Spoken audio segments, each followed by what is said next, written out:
everybody, and welcome to a new episode of the MinnMax Show, a place about games, friends, and getting better. I'm Ben Hansen, and I'm very happy you're here, and I'm happy that Kyle Hilliard is here. That's true. That's valid. I am here. Yep, and I'm happy that, of all people, of all times, I'm happy that Janet Garcia is on this earth right now for this podcast. Hello. Hello. Welcome. We're also joined by Jill Grodt. Welcome, Jill. Hey, hello, everyone. Hello. I guess welcome back. Is this third episode? Something like that, yeah. Okay, formerly of Game Informer, was an intern, and then was an editor over there, and then in the last round of layoffs said, see ya, and then went off on her own, and then this week launched what that see ya maybe was all about, which is, Jill? This week, which feels like it's been a couple years, I introduced the Indie Informer. I started up my own little self-run website. I am attempting to cover all the indie games in the world, all of them at once. It's a brave pursuit, it's bold. and I admire it. It's great. May I recommend not opening Steam at any moment, and you'll be dandy. This is going to be perfect. Yeah, that's awesome. Like, you launched it and the page was up, and maybe I checked it too early because I looked at it and I was like, oh, this is great. That's a good name. Good job, Jill. Way to go. And then I was like, oh, but there's nothing on here. I don't really know what this is yet. And then I went back and checked it today, and there were more articles than most gaming websites on that thing already. So way to go out of the gate here.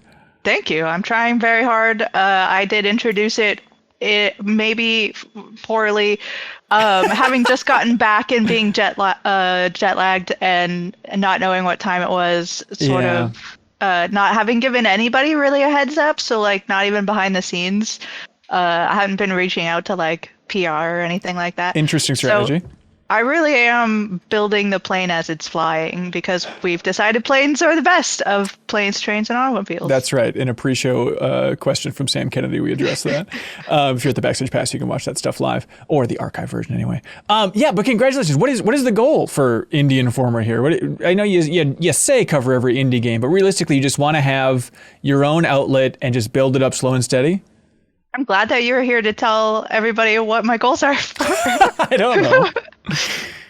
Yeah, it is essentially, I left Game Informer, which is still a wild statement to me, and was very, very feeling dejected about everything that was happening in the media space because everybody's getting laid off, and that doesn't seem like it's going to stop. No. So I'm like, I just kind of want to jump into this myself. I want to have a space where I can talk about the things I want to talk about, how I want to talk about them, when I want to talk about them, and not kill myself doing that, hopefully. Like, it's been busy this first week, but the goal is really a big part for me, just for me, to be able to share my enthusiasm because when I didn't have anything, I was just haunting like things like the MinnMax Discord where they have the indie channel. I'm like, look at this, you guys.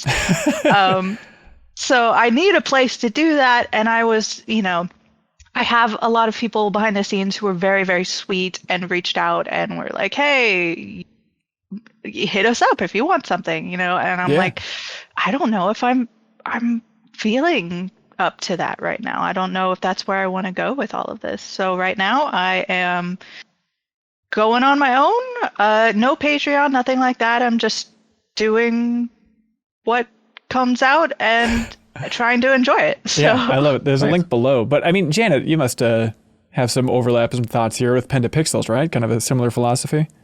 Yeah, I mean, shout out to like making your site, and also I think just putting it out there immediately. So many people are obsessed with having this perfect launch that's never going to exist. Your site's always going to look uglier months or years before from the time that you are now. And it should, because you should always be iterating on it. So yeah, drop it immediately. I don't know what your like monetary career plans are, but I would recommend putting someplace where people could give you money because you'd be surprised. Even if you're not offering anything, even if you're like, literally, I'm not offering anything. I'm going to write. That's it. Like, people will show up and support it. And even if they don't, that's the same as where you are now. So that's just from an outside perspective.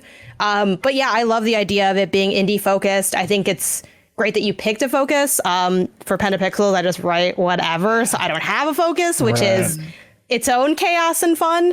But yeah, I mean, I think it's such an exciting space, and it's so cool to actually be like zeroed in on something. And obviously it's a passion of yours. So I'm excited to keep an eye on it. And it's always nice to see another, I think, small site come into the space. As someone that also runs a site that's just me writing, it's always like, I'm like, we have our preview up. I'm like, it's just me. Like, who is we? Like, you know, but, it's a fun time. But yeah, like even like for Pen to Pixels, like I made a Twitter account for it, even though I'm like, I mean, it's me and I write maybe one article a month at best. Like, I don't know. It's very chaotic, but a lot of people end up following it and they're excited about it. So yeah, I think there's a lot of enthusiasm for it. And yeah, you totally nailed it. You can't lay yourself off unless you decide to leave. So I'm like, you know, that would be you can't horrific. fire me. I am me in the mirror, right? Imagine the like tweet that comes after that. Like, I regret to announce that my company has laid people off. I know, right? Good night. No longer a thing. But yeah, that's super cool. So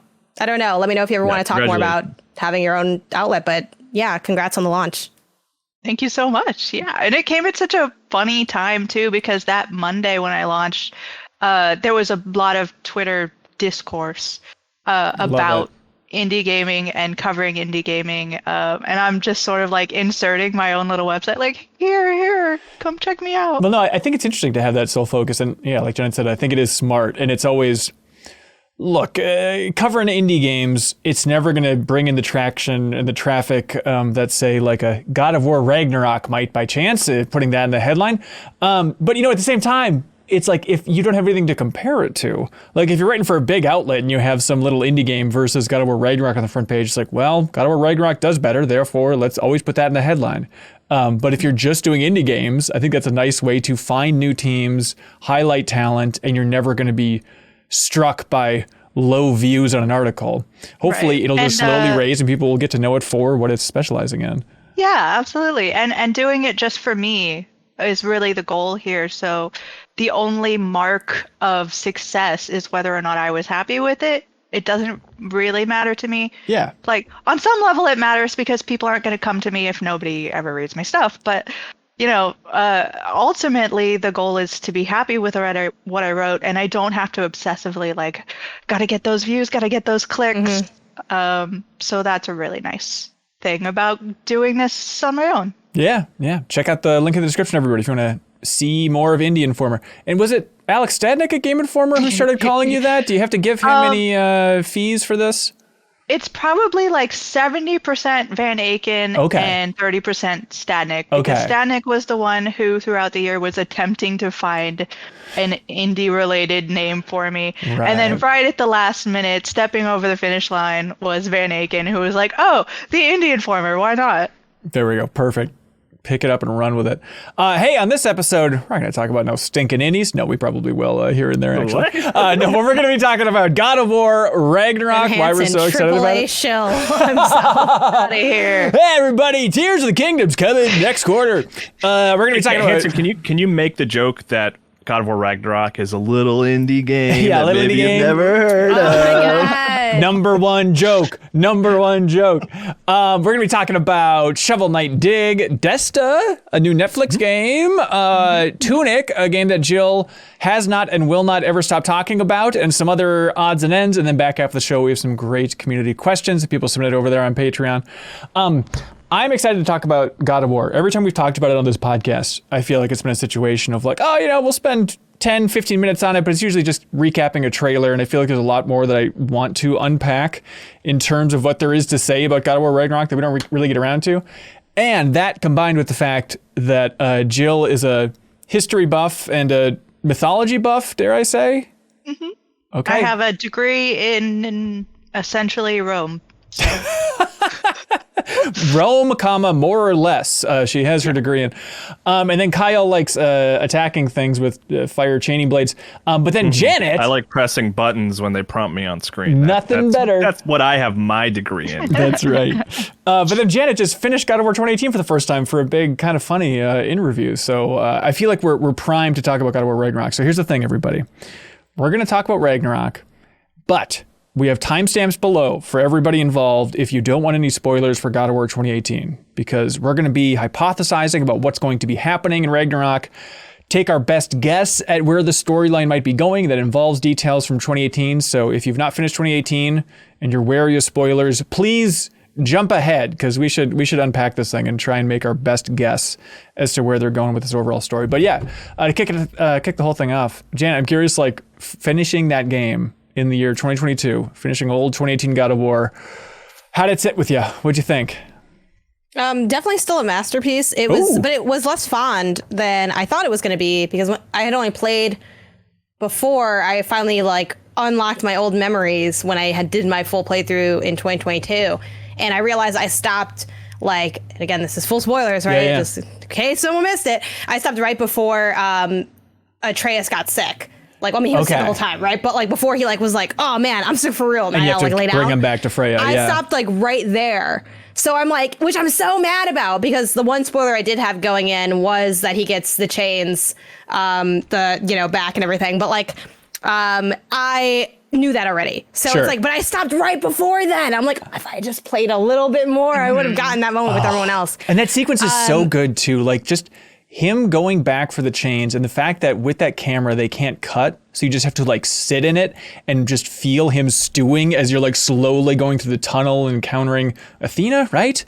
In his head. Or I mean, at the time works. too, at least, like, I think you can even go back and listen to, the deepest dive of a different name that we did on Enhance. And I think I was very confident that it wasn't going to call back to the original. Like, I think I even said, like, there's no way he gets those chains back. That's that's a different game. And but to be wrong was like so awesome and we exciting. were all happy you and were like wrong. it was, I was so, when it was clear what was happening, I still remember that as being like one of my favorite moments of that year, of like, I can't believe he's going back for those. That's incredible. I was thinking about that again. Just, it's so wild with 2018's God of War that I'm sure there were these corners of the internet, and maybe I just didn't see them because I was not a big God of War fan until 2018's God of War, that really turned me around in a big bad way.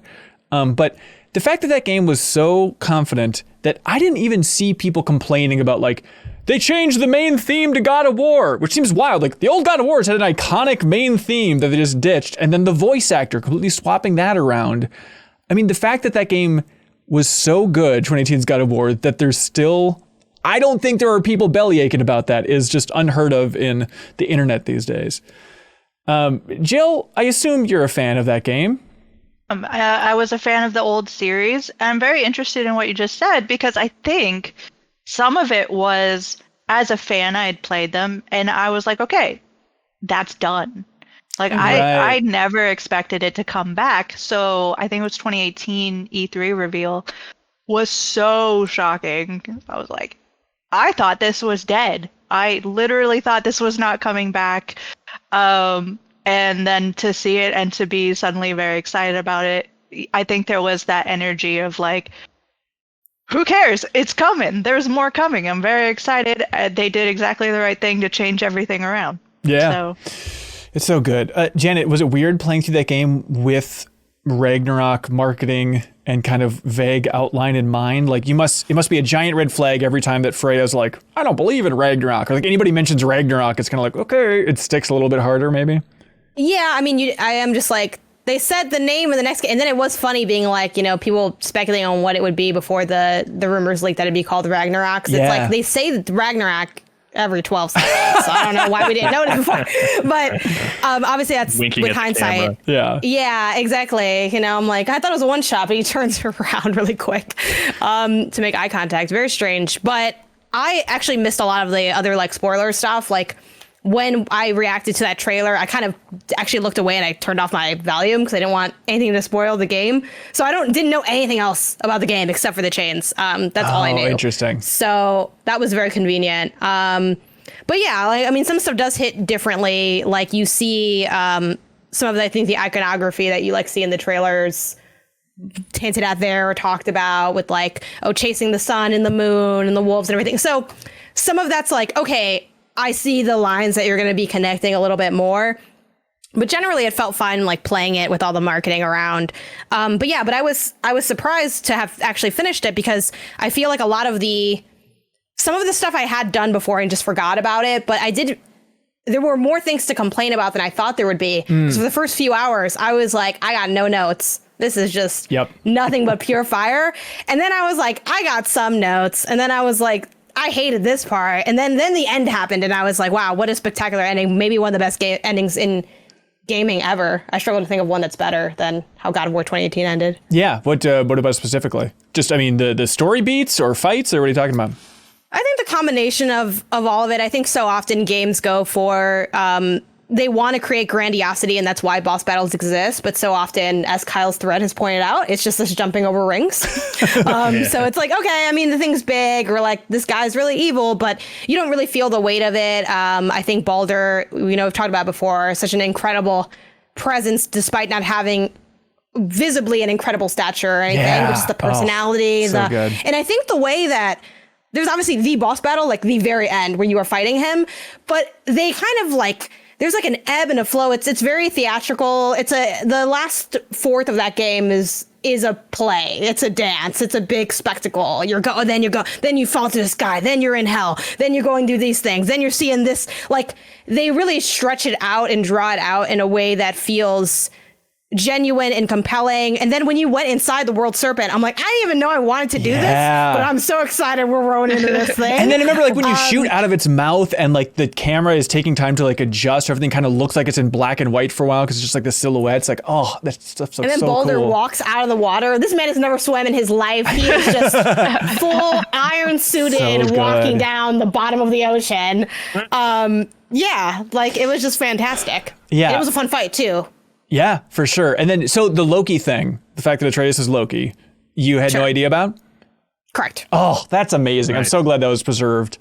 And yeah, because it is a confusing thing in the lead up to it. Because I remember even like visiting Sony Santa Monica and talking to them about it and be like, so Atreus is half God? And them kind of being like, yeah, like unclear what you could confirm without spoiling it. But like that ending, I was so happy that I did not know that they're going that direction. And it's just, that is really what sunk it home for me. Just like, God, that is the perfect way to end that game. I mean, it just lights your brain on fire. That thing, not to spend so much time on how the 2018 game is so great, but like it does a thing, which like you can also credit to like the Lord of the Rings trilogy or something, where it's like, they have a very clear goal at the beginning. We have to deliver these ashes. You know? Right. And like tons of other interesting and amazing stuff happens, but to have that catharsis at the end where you finally do the thing that you set out to do from the very beginning, you had that singular goal the whole time. It's just like, it's just good storytelling, you know? Also, yeah, very like, hey, we got to get to that mountain to put the ashes on there. And you can see the mountain in so many different areas of the game, just as a constant reminder. And it's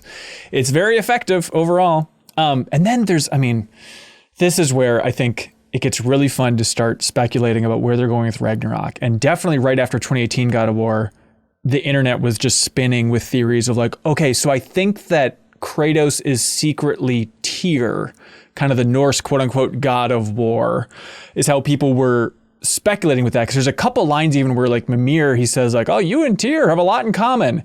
And so people are thinking that is this full circle thing that he was Tyr, but now it seems like, okay, no, Tyr is a separate entity. We've seen him in these trailers. He is going to be somebody else. But then, I mean, the part that really gets fun is when you see like the mural at the end of God of War 2018, and there's that shot of Atreus like and Kratos sitting down / laying down, and it certainly looks like Kratos is dead-ish. And then Jormungandr... He's not doing great in that mural. He's not doing great. Yeah, he should have asked him to redo that mural to make him look more attractive. But then you see the world serpent crawling out of Atreus's mouth. And also it even looks like Kratos' mouth in that shot. So then it becomes that full circle thing of like, okay, Loki is the father of the world serpent with Angerboda, however you pronounce that, which is the giant that we saw in that first big reveal trailer at the very end. Mm-hmm. So then it's that fun idea of like, okay, so he is giving birth to this. And there's even a couple hints of that in 2018. Jill, correct me where I'm wrong. There's a couple hints of it in 2018 about like, oh, the world serpent, he seems familiar. It seems like he recognizes you, Atreus. I think Mimir says that at some point, speaking in world serpentese. Yeah. And then it just becomes this fun thing of like, Mimir also says that during Ragnarok, that Thor... Is it Thor or is it Odin? It's Thor and Jormungandr fight to such a wild degree that they shatter time and the world serpent is then sent back in time. So then there's that fun idea of like, okay, so we're getting to that point, and that's how Atreus is able to meet his child, which is a world serpent before he even knows that he's Loki. Jill, what am I getting wrong? What am I getting right? Where are you at? Yeah, I mean, it is Thor and the World Serpent that fight, and I believe they kill each other. I think so. But there's also, like, I'm really excited because the description of Thor's death is like he succeeds and then walks away. He does that thing where it's the samurai duel where the one falls over and then the other one walks away, looks like he's victorious, and then also falls over dead. So I'm like, that's going to be such a cinematic moment. I am so excited to see this happen. Yeah. It seems like in classic mythology, the story of the Ragnarok in Norse mythology and whatnot, which it's always fudgy and fuzzy and all that stuff. And it's not like they need to stick to this 100% because they even say at the end of 2018 that like, oh, Fimbulwinter is coming. And then when that's over, that's when Ragnarok really kicks off. And when Skoll and Hati, the two wolves, consume the sun and the moon and all that fun stuff. But Mimir says like, hey, this isn't right. Fimbulwinter wasn't supposed to happen until for like 100 winters from now. So like Kratos, you being here, you've thrown everything out the door. So kind of in the Marvel sense, it's disturbed the timeline, right? So anything could happen. Very clever retconning of like anything that's a little different. It's because that they've set this up and Kratos has been involved. Right. But in classic, I really, really love. Yeah, but in classic Ragnarok, I think everybody dies and then I think like a fire giant lives and they burn down the world and that's the end of it. There's something really interesting that I noticed about going back and seeing the game. Like some of the people who are supposed to survive through Ragnarok seem to have already died. Oh, interesting. So I think Magni is supposed to live. Oh, Thor's kid? Odin's sons. Yeah. Yeah. Are supposed to live through, and I'm like, dude just got stabbed in the neck, right? Like, he dead. Yeah, so I guess it's just back to that idea of they can do absolutely anything with this. Right. So anything that we're about to predict based off of the mythology, like, is probably going to be wrong, and but it's still fun to speculate. Oh yeah, no, that's great. Yeah, it's awesome. So, Kyle, do you have any thoughts on where they're going with the story? Big bold predictions for Ragnarok? Well, and I like, as much as I love the originals, right, the Greek era of Kratos, like, and I love like him getting the Chains of Olympus back and everything like that. I don't really necessarily like need them to go back there, but like with your idea, which the internet's idea, I suppose, to be fair, is like with timeline fuzziness and manipulation. I wonder if there is a portion of the game where you're revisiting events of the original God of War, like Back to the Future 2 style or something. Like, I wonder if there's some peek at that. Maybe Atreus gets to see Kratos' former life, like in a big, bold way where he's like, oh, this is who my dad really is, It's dark. Yeah. Well, I remember... I don't think we want him to see that. I could have sworn, correct me if I'm wrong, Jen, because you just played it, but isn't there something like you see Zeus in hell, and I think Kratos has a moment of like, hey, how much of that did you see there, Atreus? And he's like, my God, not that much, no big deal.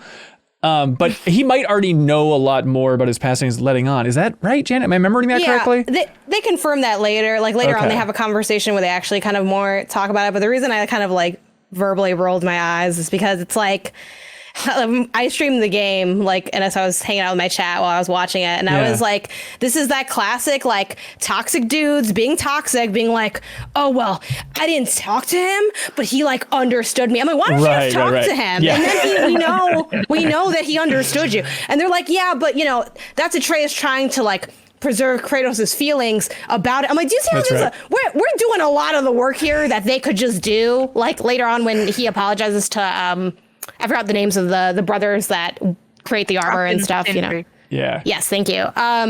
He's like, hey, I just wanted to say, like, I'm sorry for earlier. And it's like, oh, yeah, don't worry about it. What they didn't do was pretend that, like, oh, I get it. It's like, come on. It's like, yeah, like there's a lot of that. I mean, it's a lot of Kratos just say something. And that's a character flaw. Like, absolutely, and like, he's got to figure out how to overcome that. I don't think y'all got to work on that. Y'all need therapy, but what you need when you get home. Stuff back then, it was really hard to sort out. You couldn't call HR or whatever. It was tricky. So it's weird to try and think of like, where Atreus is going here and the clear takeaway that's going to be too simplistic is I think some people at the end of 2018 is like, oh, he's Loki. That means he's going to be evil for Ragnarok. Like, I don't think it's going to be that clear, but definitely all the He's trailers. a trickster. Yeah. I think Loki is a lot.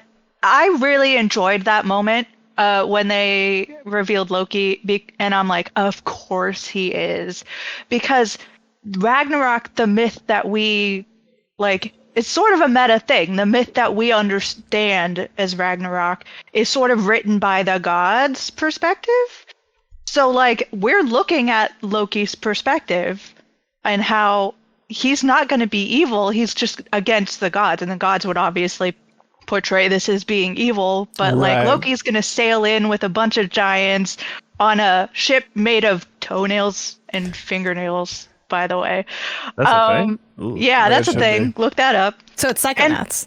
And like mess things up, and I love that. And I really want to see Loki transform into a female horse and give birth, but I don't know if they're gonna go that far. God, I went down a very dorky rabbit hole recently where I was trying to find like my old notes from the game club we did at Game Informer for God of War 2018. So I was looking in like Google Docs for just the word Odin, because I'm like, I probably would have mentioned him there.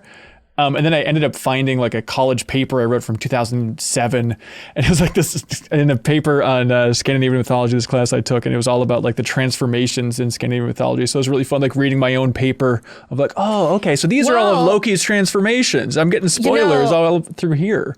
Yeah, like Jill, with you bringing that up, which sounds wild, but at the same time, I mean, that's something that Atreus asks Kratos. He's like, so can I turn into an animal? It's the first thing he asks. What? Why would you think that? And then he's like, no. And then he's like, and I love that moment because it's, again, talked to Chad about this, and they were like, Kratos was definitely thinking, can he turn to an animal? I just came from Kind of Funny, so I swore like a bunch on there. But yeah, it was like that little pause. But it's really good. But the question is like, will he need to? I'm sure he will at some point in this game. The fact that they set that up and it's the first thing that he asks, but then it's also like, well, with the timeline, he also... So it's Twilight Princess. It's Twilight Princess indeed. Twilight Princess. Well, no, but the weird thing is like, it looks like Fenrir is like already there. Like there's that trailer of them like encountering Fenrir, like the big wolf, who's also Loki's kid. So then that gets confusing of like, wait, was Fenrir also sent back in time then as well with Jormungandr? Or is this just more of a full circle than Mimir even knows?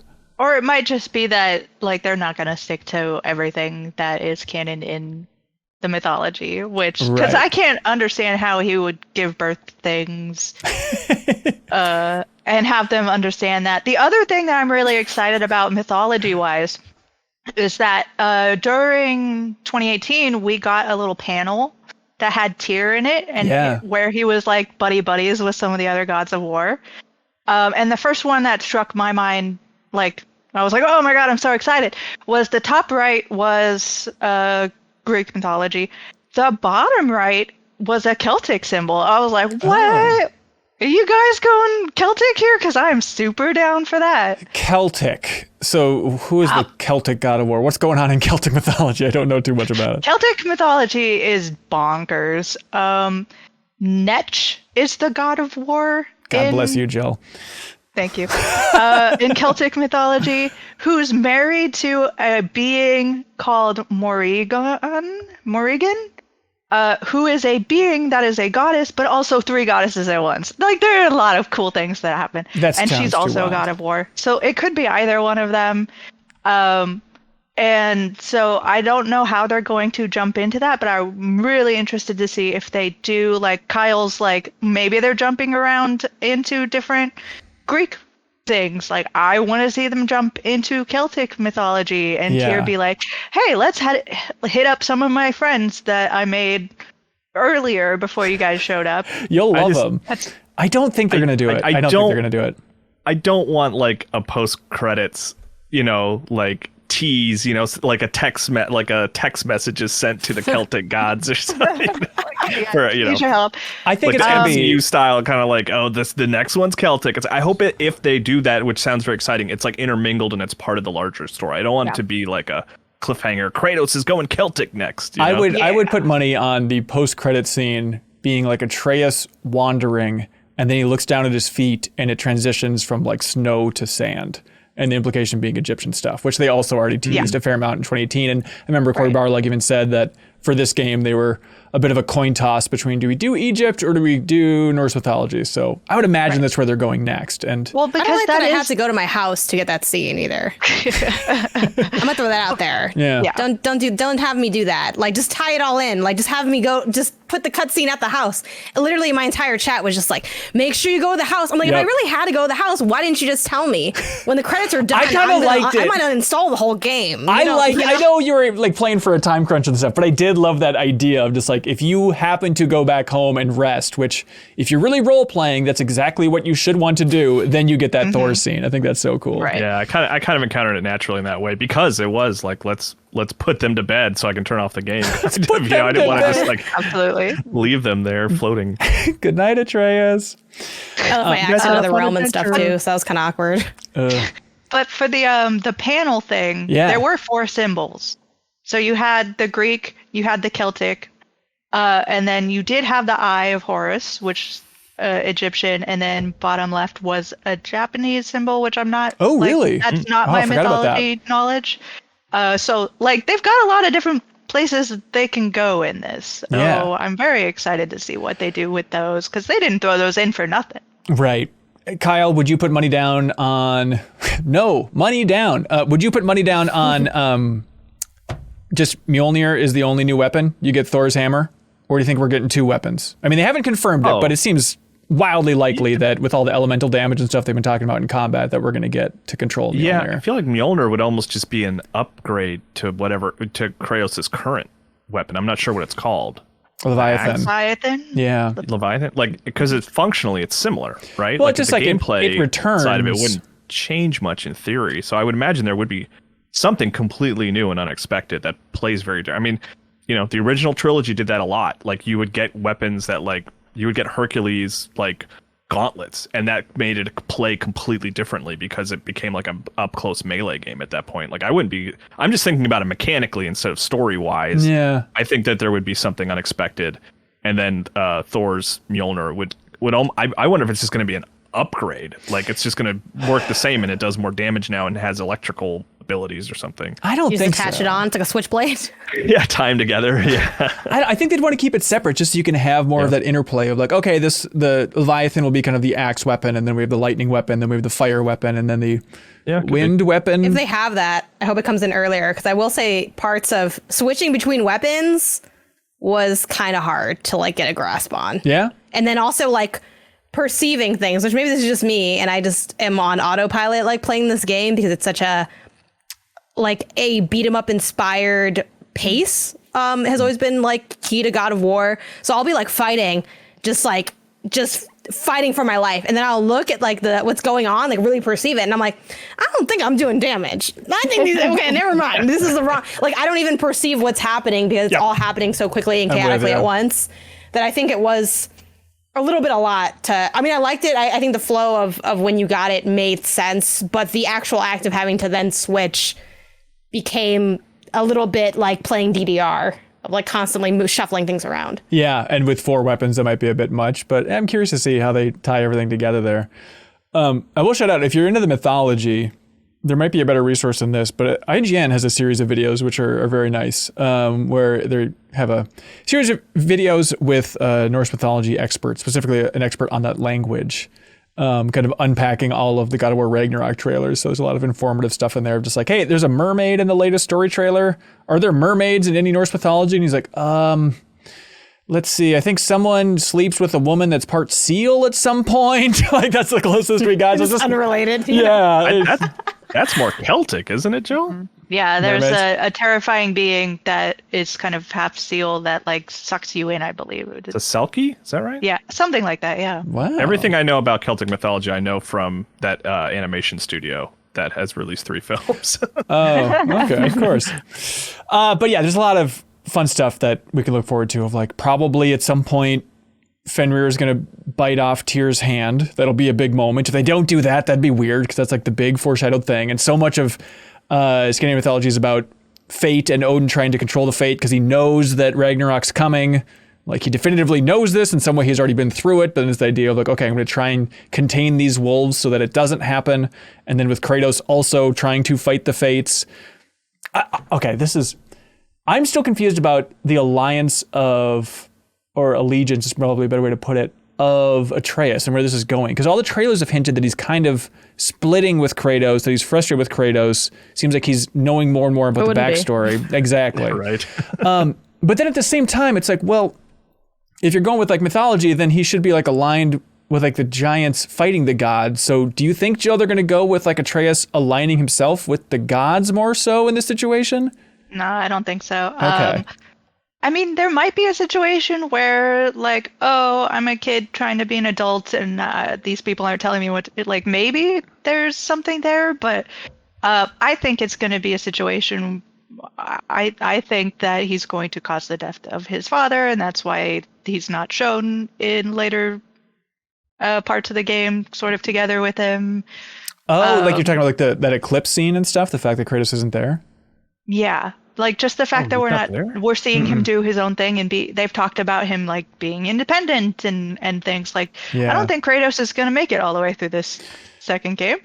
And I think he's going to take up the sort of legacy, whether or not he intentionally or not, of going after some gods. Yeah. So, and then the next game's called God of Mischief.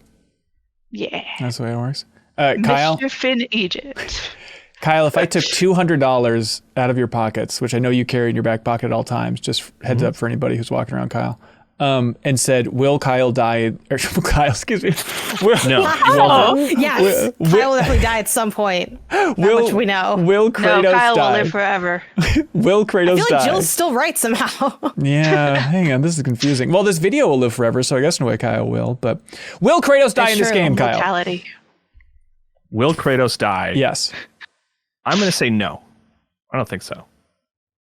Okay. I think Kyle's had historically bad takes. He was just talking about how he was wrong before. he is really Kyle's dumb. the real trickster. Yeah. Kyle's just how Loki spells his name when he wants to trick us. God, I think he would will. I don't know. It's a weird thing because it's like, I don't think Sony, Santa Monica, all those entities, I don't think they would be scared from like an IP perspective to kill off Kratos. I think they'd be willing to do that if it was the right call. Yeah. But like, I don't know. I don't think he will. I would love to be surprised. It's not like I need him to stick around. If the story calls for it and it makes an impact and it's important, like, let's do it. Let's kill Kratos. Yeah. But I don't know. I just don't think so. I don't think, maybe, unless I guess what, are you going to play as Atreus for the second half of the game or something? Yeah. It's going to be so weird to think about like how they're going to end this game. It's just going to be a big fight against Odin. Like that's too simple. And Fenrir is supposed to fight against Odin during Ragnarok. And so it's like, okay, well, so Fenrir will be on your side and you'll be fighting Odin and that'll be the boss fight, or otherwise like how will you go down? Guitar Hero inspired kind of mini game. Okay. That's a God of War 3 joke, by the way. Oh, okay, cool. Thank you. Thank you for filling that in. But yeah, God of War Ragnarok. Looking forward to that thing. What is it, November 7th or 8th? I forget. 8th? Yeah, it's one of those. That was, I think it's the 8th, because Skull and Bones was the 7th, and now that got delayed. So it's clear sailing, unless you're Sarah Pazorski and you're playing Sonic Frontiers instead, like a damn fool. But that's fine. Let's see, what else is hot? Cyberpunk. November 9th, by the way, just to be clear. Exactly what we said repeatedly. Yep. We were testing you. That's right. Kyle, you wanted to talk about Cyberpunk, which I would like to talk about as well. It's funny that like we had, I think it was just 2 weeks ago on the podcast when Odell was on, we had like our Cyberpunk is redeemed discussion. And that felt he's very passionate about it. Yeah. Certainly on Twitter he was. But now that feels very premature because now it feels like actually there has been a title shift and it has happened. Yeah. Collectively, we as a culture has now said, yes, Cyberpunk is good now. Our predictions for the last, 3 years, you and me, Hanson? That's right. This is the year. People turn around on Cyberpunk. But it kind of finally happened. And the weird thing is, they updated the game one more time and all this stuff, but it's weird to have the game kind of be culturally redeemed because the anime on Netflix is good. But is that what's happening here? That's 100% what's happening. Yeah, people like the anime. Anime saves the day again. Exactly. Finally, yeah. Exactly. An unusual hero in this scenario. Yeah, unlikeliest. Anime finally saved us, or CD Projekt Red, I guess. But yeah, I mean, it's 100% tied to Edgerunners, because Edgerunners is very cool and very good, and it looks great, and it also impressively does feel like a companion to the game in a real way. It doesn't really feel like a separated spin-off, but it also stands alone on its own as like a cool story that is happening in the same night city that I really thoroughly explored a few years ago. Yeah, I'm with you. I just watched the first episode of Edgerunners on Netflix there, but it's just cool seeing that world because, you know, when we did the deepest dive on Cyberpunk, I'm certainly in the camp of I think Night City is the best city in any video game. Like, it's just an awesome environment. Whatever else you think about that game, it's tough to deny that environment is just amazing. But it's so cool that in the anime just to see like, oh yeah, I do want to see what a school is like, just anything other than the adult perspective. So having like a younger kid in Edgerunners, like talking to the principal in that first episode, like this is just a side of Cyberpunk that's really interesting that you would never see in the game. Yeah, and then the way they integrate it into the game, it's not crazy overt. It's not a lot. There's not like a lot of content there or anything. But basically, you go to David, is the protagonist of Edgerunners. You go to his apartment building, and you find a brain dance like in the garbage outside. And basically, when you watch it, it's like the first, 5-10 minutes of the anime. It's that scene with the cyber psycho going crazy. Yeah. And then your character calls someone, and they're like, "Hey, who's this? I've got these I found this brain dance on the ground. Who's this guy, David?" And then you find out more about David in the game. And it's just it's subtle and it's small, but it's cool. Like, I like how it's integrated. It's fun. Yeah. I don't know. I should have expected this. It's Cyberpunk, everybody. But watching the anime, I was still struck by like, oh yeah, this is a very mature IP. Like the first time there was just like, full nudity on the screen in Cyberpunk Edgerunners. Like, oh Jesus, okay. I was just lulled into thinking this is the standard anime affair. But you know what, Kyle? This anime is for adults now. I dare say it. This ain't no cartoon. So the whole family sitting around watching Edgerunners? Well, 2/3 of the family. Okay, all right, good. Thank God. Because can you give me the backstory? Because it's Studio Trigger, right? Like it's like they're very well renowned, but I don't really know why in the anime world. So they did Kill la Kill, and they did a movie called Promare, which I feel like are the two big things. They've done a handful of other things, but they're just like. It's like an animation studio that is, I don't know, I kind of find rare in anime, and feel free to correct me if I'm wrong, internet, but like, I feel like they're one of the few that I can look at their anime and be like, oh, that's Studio Trigger. Like, they have a very specific style. They really use a ton of colors, and like the way they place the camera and the way characters move is really exaggerated and strange. And like people make these big, huge movements, and like, they did one of the Star Wars animated shorts recently as well. Oh, do you remember which one? It was the one about the twins, I think. Okay, sure. Yeah.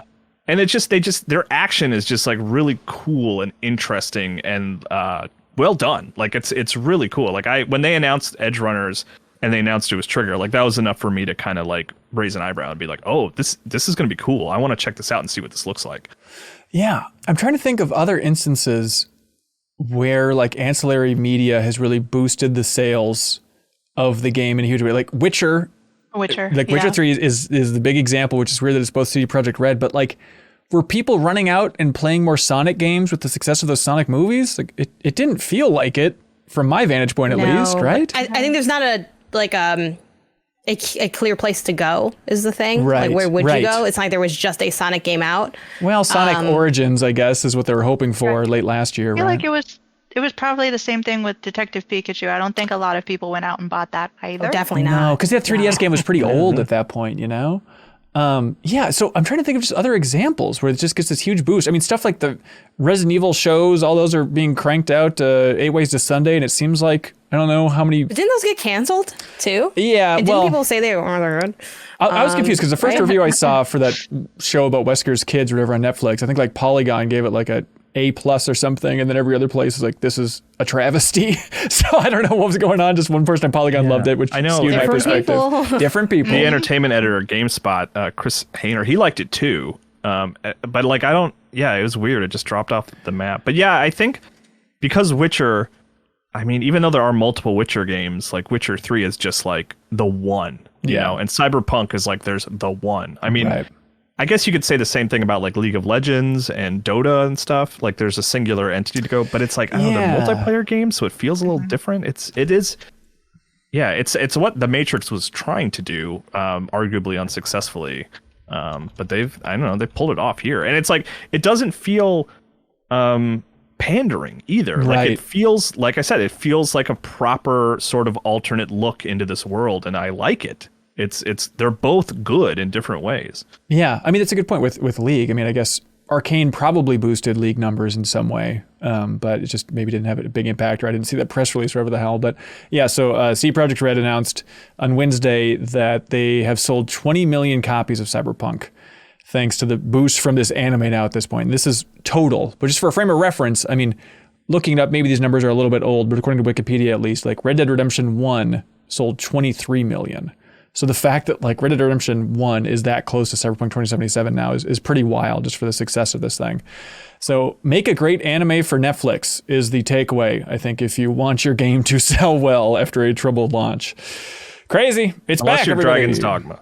That's right. Which, I don't know. I guess no one really got super excited about that anime was the problem. Yeah. God, I didn't hear one person talk about that. Yeah, I think Dragon's Dogma fans just wanted a sequel. That's all they wanted. Yeah. Hey, Kyle, real quick, there's also a Netflix game, because now that we're a gaming podcast, we're going to be talking about Netflix a lot, which is a weird world. I guess so. But The Netflix of gaming. That's right. Desta, The Memories Between is a game that you played. Has anybody else checked this thing out? I remember Brian Shea being very high on it. Okay. But Yeah, because it's from the developers of Monument Valley. Correct. US2. Cool. Yeah. Okay. And Us Too? I think it's Us Too. I don't know. Yeah, but it's good, Kyle? Yeah, I like it. My review, my GameSpot review, I gave it a 7, which on GameSpot's scale is good, is how they define a 7. But the thing I like about it is it's a strange idea that I think, like, while you're playing it, works really well. The idea is like you're having these anxiety dreams about having sort of confrontations with people from your past. And the way that sort of manifests is like you play this strategy game where you're throwing dodgeballs at your enemies, which means you can like, you can bounce dodgeballs around corners, and you can like throw them to teammates. And it works as like a solid strategy game. And then there's this sort of layer of like, you know, it's a way of like having conversations that you don't want to have in your dreams. It's very strange. It like sounds weird on paper, but like while you're playing, you're kind of like, yeah, this feels relatable, and I understand it. So I definitely relate to that. Maybe not the dodgeball thing, but anxiety dreams. Okay, so we have to put in the pantheon of dodgeball games that have come out recently. Yeah, Dodgeball Academia, Desta. Right. Yep, and then Knockout City. Knockout City. Yeah, Dodgeball is so hot right now. I mean, are you going to be talking about it at the end of the year, or where is this thing sitting? Is it just like another fine little mobile experience, thanks Netflix, or is it really? I'm trying to figure out the scope of this thing.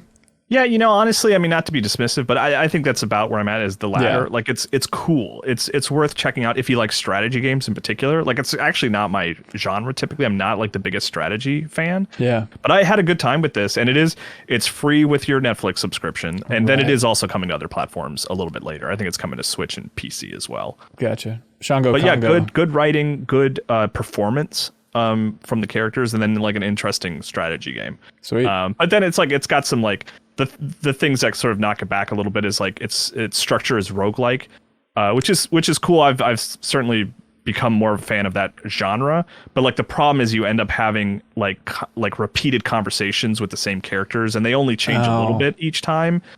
And I mean, they do change. Like, you're not having the exact same conversations, but they don't change enough to really feel like, from a story perspective, that the characters are really growing and changing. Right. Right. So that's sort of like the one sort of, you know, couple of knocks against it, but it's cool and it looks great and it sounds great. Desta is the name of that thing. Shango Congo watching us live at the Backstage Pass here. They say, if you can dodge a ball, you can dodge anxiety. Much better way to put it. I'm going to change that to my review headline. Yeah, it's really much better than anything we could do. Jill, you're excited to talk more about Tunic. I 100% am. And speaking of games that are definitely coming up in the end of the year. Yeah. You never stop screaming on the Game Informer Show podcast about like, this is going to take down Elden Ring. Everybody get ready for Tunic because I love it so much. And then you left Game Informer and you're still hoping that somebody will carry that torch there, but ain't nobody gonna, Jill. I legitimately have several times reached out and threatened. Straight up threatened. Okay. People. I'm like, if you don't talk about this at the end of the year, I'm coming for you. Yeah, normally we shy away from threats on the internet, but in this case, I think it's worthy. Absolutely. Because what's the deal on that? Tunic is out on Switch and PlayStation? Switch and PlayStation. Yep. Okay. It came out yesterday. As soon as it came out March 16th of this year, I believe. It was on PC and it came out on Xbox. Yeah. And it is still on Game Pass, if I am remembering that correctly. So go check it out if you have Game Pass. Yeah, Tunic, just for a refresher, everybody, this is the game that has a beautiful look. You play as a little fox, and it's very early Zelda inspired, but in 3D, and it looks like a little cute model that you just want to reach out and pet the fox in. You so do. And you start out the game, and he just yawns, and then goes on an adventure, and I love it. Cute. Yeah, so this is when it released, it was one of the most questioned thing that I got. Is like, is this coming to Switch? Because it looks so Switch. It's switchy. And obviously having those Zelda inspirations means that it really should land on the Switch. I did put my impressions up on the Indie Informer. Check that out. And unfortunately, right now for the Switch, if you've got any other option, I would say go with that. Yeah. Not that it's terrible, but the game it's such a beautiful game. The art style is simplistic, but like vibrant and crisp. And when you're playing it on PC, you're just looking at things like, oh, that's so good. Give me more of that bright blue. Give me more of those soothing greens. But on the Switch, there's an unfortunate thing, and they may patch this, and I really hope that it does get a little better. But there are certain shadows that, like the lines of walls underneath bushes or whatever, that just wiggle. Oh, it that's is frustrating. so bizarre because it gives you like the whole thing kind of looks fuzzy and like it's moving constantly. I'm like, oh, I don't know if I could play through this whole thing without getting real distracted. But it performs adequately, you know, like it's the Switch. It's not as powerful as any other thing, but if the Switch is all you have, or you want a portable option and you don't have, say, like a Steam Deck, I still recommend playing this just for the experience of this game, because I do love Tunic so much. It is, to me, the experience of playing a game in a game. It is all about going back and being a kid again and not knowing exactly what you're supposed to do or how anything works. But because I am a game player and very interested in how games work, you sort of know everything you need to know without a lot of explanation. Yeah. The booklet, the instruction manual, which is the core and heart of this game, I love so much, tells you literally everything you need to know without saying anything, because it's all written 100% in a language that's totally made up. That's so cool. So if you're watching and you're looking for it, you get things and you're like, oh, I got it. And that feeling is something that you don't get a lot, especially for the jaded media types like me. Yep. Where you've seen everything and you've done everything. Yeah. And I know that on this panel, I'm 100% the odd duck out here because I love it so much. I like the game a lot too. Is Hanson the only one? Kyle, do you not like this game? Kyle didn't like it as much as he should. I would not say I would never go as far as say I don't like the game. I just certainly am not reaching the same heights. Like I thought it was good. I love that game. I think that game is in many ways very brilliant. My only beef with that game is I don't think the combat feels that great, and it gets really hard at parts. But then you can just knock it down to easy. Like I see the chat going back and forth on, oh, it got too hard for me. Knock it down to easy. I put on that. I reviewed it. I put on that invincibility mode. It's so good. Invincibility mode, fantastic. Don't put invincibility mode on the final boss because you will miss half the game. Like a lot of people did this and then didn't realize that there was a whole section of the game because you need to be killed by the last boss. That's a good note for everybody. Yeah, it's very Fez-like in the way it kind of doles out the mysteries of the world and stuff, which genuinely wasn't until the middle of this discussion that I remember, like, oh yeah, Kyle, we did that interview with the programmer for Fez, talking to the creator of Tunic, all about just creating secrets in games. It's on interview, Kyle. Way to go, Kyle. It's on MinnMax's YouTube channel if you want to check that out, or in our bonus podcast feed as well. But Tunic, everybody, available everywhere. It's game of the year or else is Jill's message. That is my message. Okay. 100%. Message received. Janet, I'm curious how you doing, and I'm curious about that experience that you had going to that Final Fantasy concert. Oh yeah, I'm doing good. Okay, good. The Final Fantasy concert was awesome, which I figured it would be. Admittedly, it's like many introverts, I'm like, yeah, I'll go to this. And like the day started approaching, I'm like, man, I gotta like it's Splatfest, you know, I gotta put on a nice shirt and stuff. I'm like, this is too much, right? Yeah, but you know, still got the W for Team Gear, by the way. Shout out to my gearheads, held it down. That's right. No one believed in them. First dub of Splatoon 3. Let's go. Many hours. Anyway, but yeah, I and then I also was like, oh, well, we only got the one ticket, which I was excited for, but I was bummed I couldn't bring anyone else. So like my family dropped me off there. It was very much like high school vibes. I'm like, Mom, come pick me up, right? But I got dropped off. And like I knew it was going to be awesome though, because I mean, it's an incredible, like I think, team of musicians that they have in Final Fantasy. Like I haven't played a lot of Final Fantasy games, but I know that it has incredible music. Yeah. So like, this is going to be awesome. But that's, I think that's amazing to go to a concert when you haven't really played too much of the games. And it's just, I'm amazed, like, Kyle, can you think of any game series that you'd want to go to a concert if you haven't played too many of the games? Like, without that nostalgia, I think that's a real testament. Sorcery. Okay, all right, you know, I take it back. But that's testament to the quality of the music that you're still like, no, it's worth going to and just soaking in the music. Yeah, I mean, the score is just, I feel like it's not up for debate, right? It's one of the most iconic franchises for music of all time, next to, I guess, Zelda, which also has one of those kind of concerts that tours. Yeah. It was really fun going. For background for me and my, like, I guess, musical history. I play piano. My brother was a musician by trade for many years. I'm from Chicago, so I have seen the Chicago Symphony Orchestra perform before, but I hadn't been to a classical music concert in like 6 years or something. Sure. So it'd been a while. Definitely, I think a must go experience if you like classical music, because the vibe is so different. Not to lean into stereotypes, but definitely it's a less stuffy of a vibe, which is weird for a classical performance. Like you'll have people like laugh during it because, you know, the music can be humorous, you know, music can be humorous, sad, funny, whatever. I'd imagine it's like, hey, here's a chocobo theme. Yeah. Yeah, like there was a scene on screen that happened. It was like a battle. And I'm sure people that know Final Fantasy really well might know, oh, this is that scene in this game. I don't know all of that, but it was, a battle where one of the characters like physically picks up and drops down like a train. Yeah, this Final Fantasy VI. Yep. Yes, exactly. It was a very emotional moment. That was storytelling. And the way they pair it with the score was just so funny. And everyone like let out a little laugh. And not that you're not allowed to like laugh or clap at a traditional performance, but it's just a little bit more muted. While this one, you know, the conductor will be like, do we have any Final Fantasy 14 fans? People like, whoa. They're like, I'm going to play this thing from Final Fantasy 6. And then people would just be like, whoa, Final Fantasy, that's the song. You know, like it'd be a little bit like lightly rowdier, which I think is fun. It's people like, you know, excited about something that they have a high passion for. You know, you'll see people come in and they're wearing their cosplay or like their outfits that are like inspired by the characters.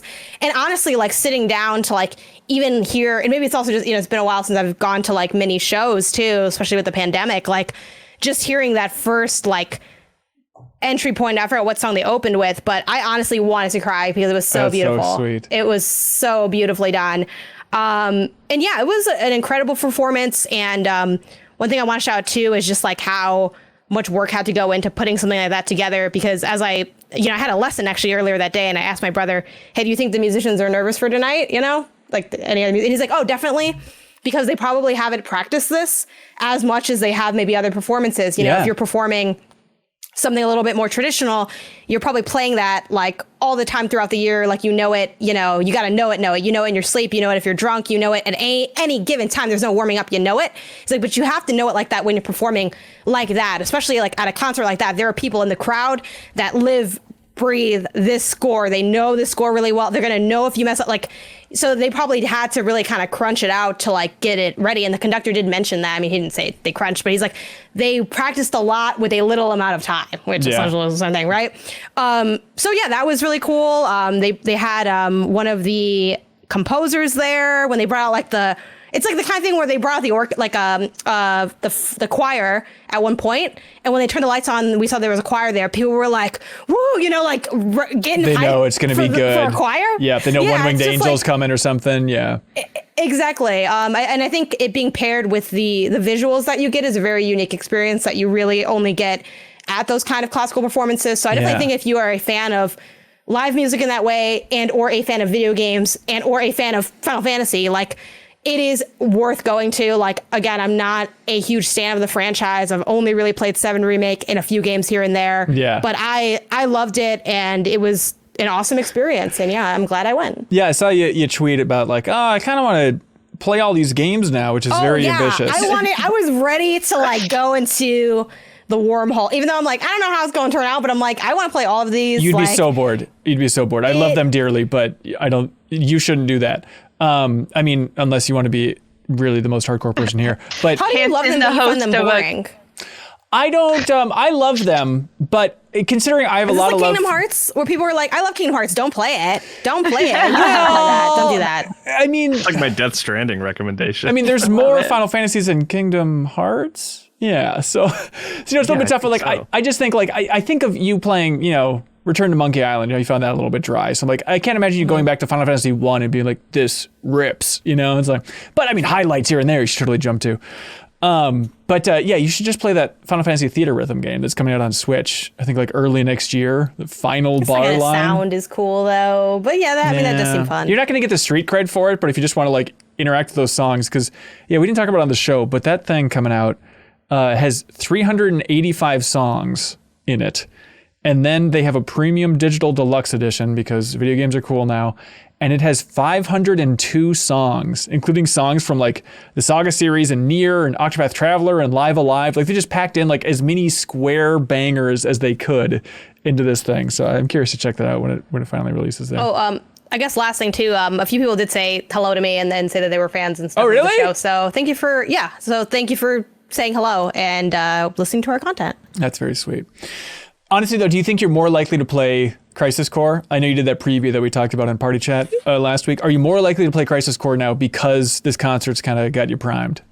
A little bit, but God, it's such a time sink. I just got to get my life together. I'm a mess behind the scenes with what am I playing. Okay. I have no idea what I'm playing because I just resurfaced from God of War. So I haven't thought about anything but God of War and Team Gear for the last like 5 days.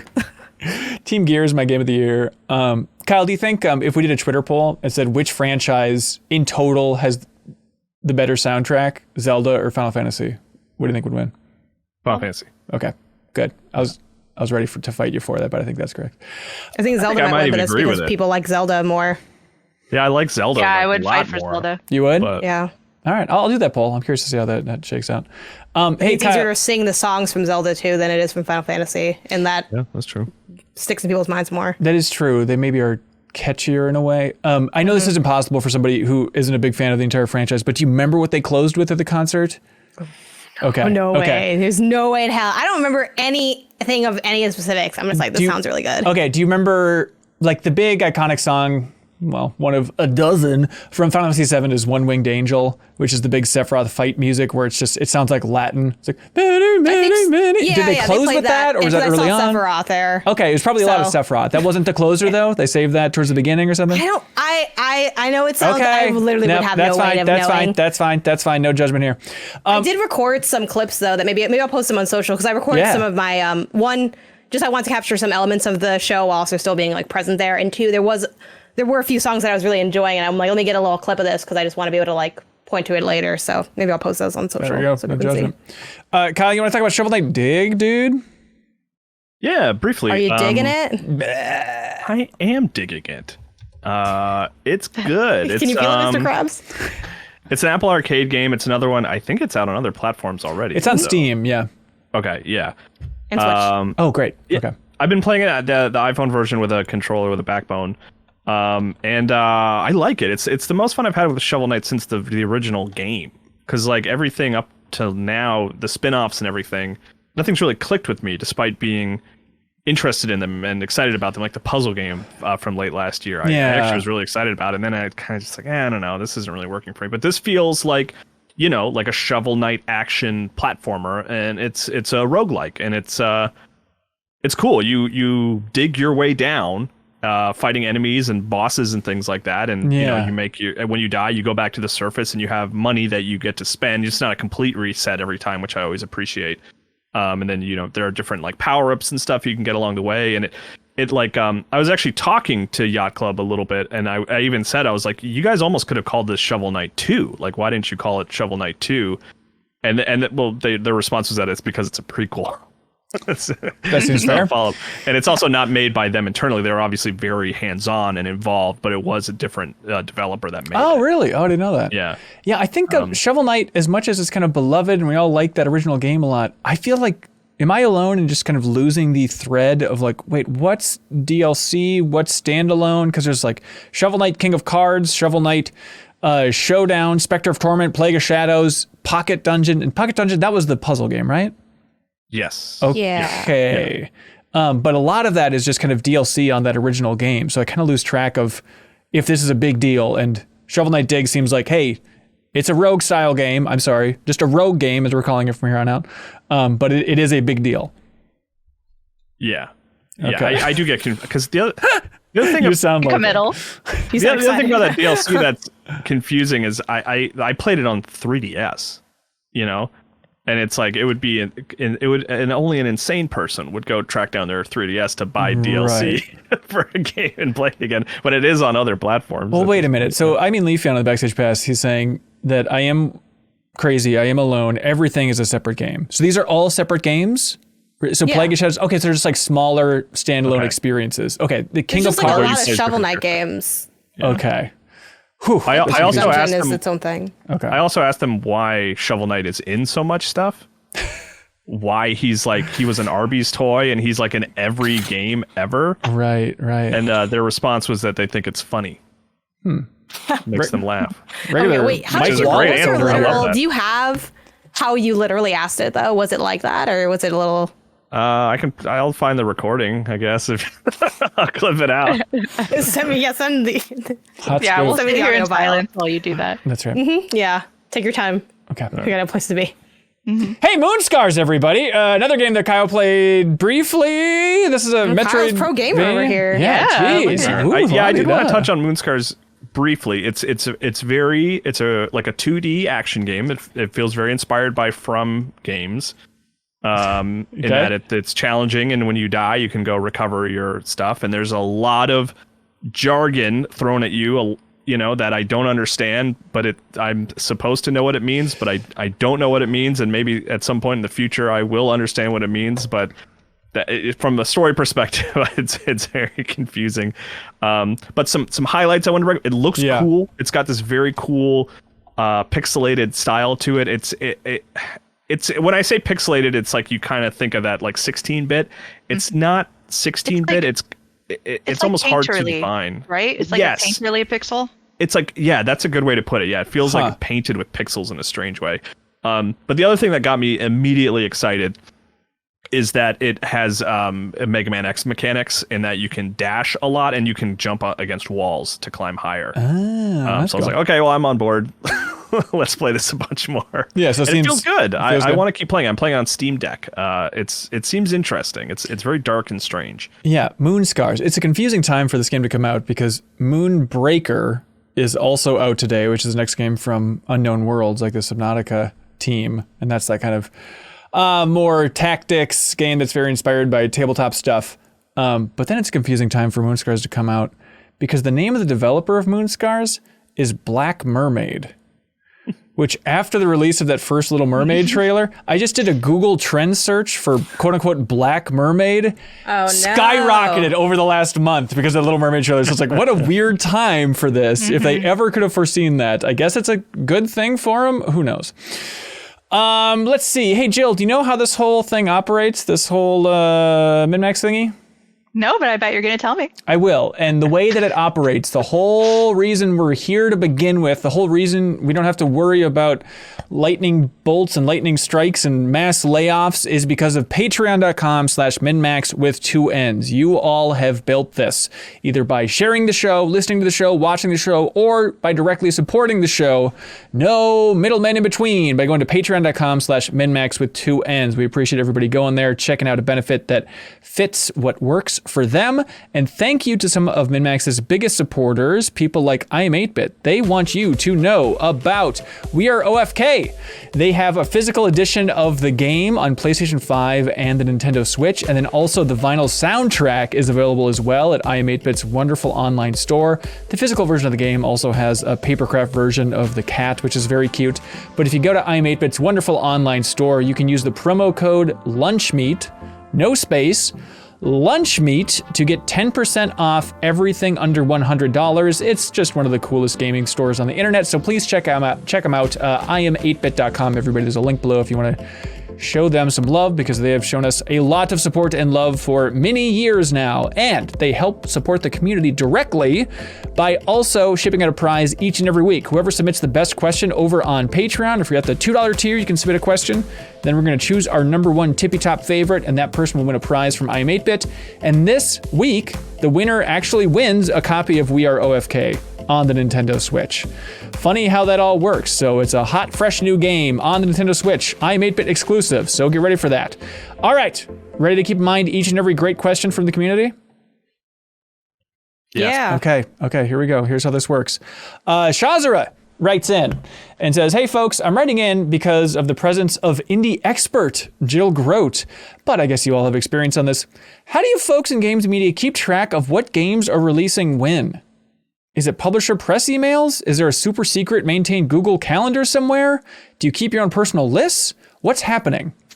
If there was a Google Calendar, Ben wouldn't use it. This is slander and I will not stand for it. I actually just wanted to get in that shaded Ben. So actually I want to hear Jill's kick it off, since you are the Indie Informer. I am the Indie Informer. I have a little schedule that I'm starting on my website, and it's nowhere near done. And every time I look at it, I'm like, it's woefully incomplete. But I keep having to do things like play video games. So at some point I will sit down, but for the most part, I was having a conversation recently with people who are in the industry, but not media. And they were like, is there no IMDb equivalent? Like, they were absolutely like shocked that there's literally nothing. There's nothing out there. You can look at things like Game Informer has a fantastic list, which is just GameInformer.com/2022 or whatever year it is. And is that still just Margaret Andrews over there that's putting those in? Marcus does a lot of that, actually. Marcus does? Putting that up. Awesome. Yeah, that's what I use. But yeah, the list is usually just for any site. A lot of sites have these, but they usually are things that the site itself is interested in. It's not every single game. So like the best way is to look at those, check Twitter. Twitter a lot of the times is where you're getting a lot of that information. Yeah. And if you are interested in a game, go to that game's website, go to that press kit that they've got, and write it down in your own little like list on your phone. Yeah, which Janet, you're big into GG, aren't you? That app? Mm-hmm. Oh yeah. Is that how you keep track of stuff coming up too, or is that just stuff you've played? That's pretty much how you keep track of stuff coming up. Okay. So I do a combination of things, and it's funny because Blessing from Kind of Funny just tweeted about this as well. Like, how do you guys see what games are coming out? Maybe he wrote in. I don't know. Probably not, because it's a different name. Right? But sounds like Blessing.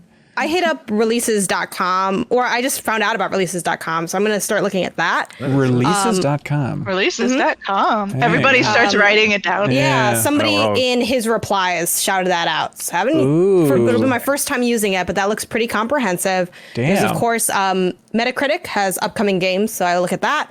I do look at Game Informers as well. And then I independently also will track a couple games and maybe periodically check in on them especially with like some smaller titles that can be tough because the marketing isn't always as in your face. Like, even with that, we still didn't remember when God of War came out, right? So it's hard to keep track of it all. On GG App, I'll make my own personal list of upcoming games 2022 with dates. And that is only stuff that has dates. And I list that in order of the dates. And I have the paid version of the service where you can add notes. That's like a feature that is right now only for paid users. Huh. So I write down the date of those games and then I'll delete, reorder as it goes. Then I have a list that's separate. That's like games with 2022 window. I have a 2023 window, and then I have a 2023 calendar. So then I keep kind of periodically updating some of those. And every week I just do a quick search for on all those places, because every Friday I am playing some type of new release. So I usually hit up those to see what am I going to be playing for this week? You know, do I already have it? Do I need to request it? Do I need to buy it? Yeah. And that's pretty much what I do. So to some degree, I'm looking at these kinds of lists on a week-to-week basis, and that's how I keep up with them. Yeah, those are good tips. Dan from Canada writes in and says, hey, with God of War Ragnarok and Tears of the Kingdom coming soon, I see people replaying their predecessors a lot. Is it just me or does that scare you? I hold the originals in such high regard that I worry about tarnishing those perfect gaming experiences. Do you like to replay your favorite gaming experiences? Or like me, is it mostly just one and done? I feel this, and I hear you, Dan, from Canada. You know, I played God of War on PC when it came out, but I just streamed like the first 2 hours and was reminded about just the opening of that game and how good it was. But I am kind of scared to go back to Breath of the Wild. I mean, for a game that I love that much, I probably put a lot less time into it than a lot of other people. I mean, under 60 hours, I would say, for Breath of the Wild, which I think is sacrilegious to people who also love that game. I finished it, but still, and so I'm kind of scared to go back to that one in particular just because of the tech issues. I worry that like every frame drop is going to be screaming in my face at this point. And maybe that'll be the case for Tears of the Kingdom. I don't know, but I get that. I get the fear.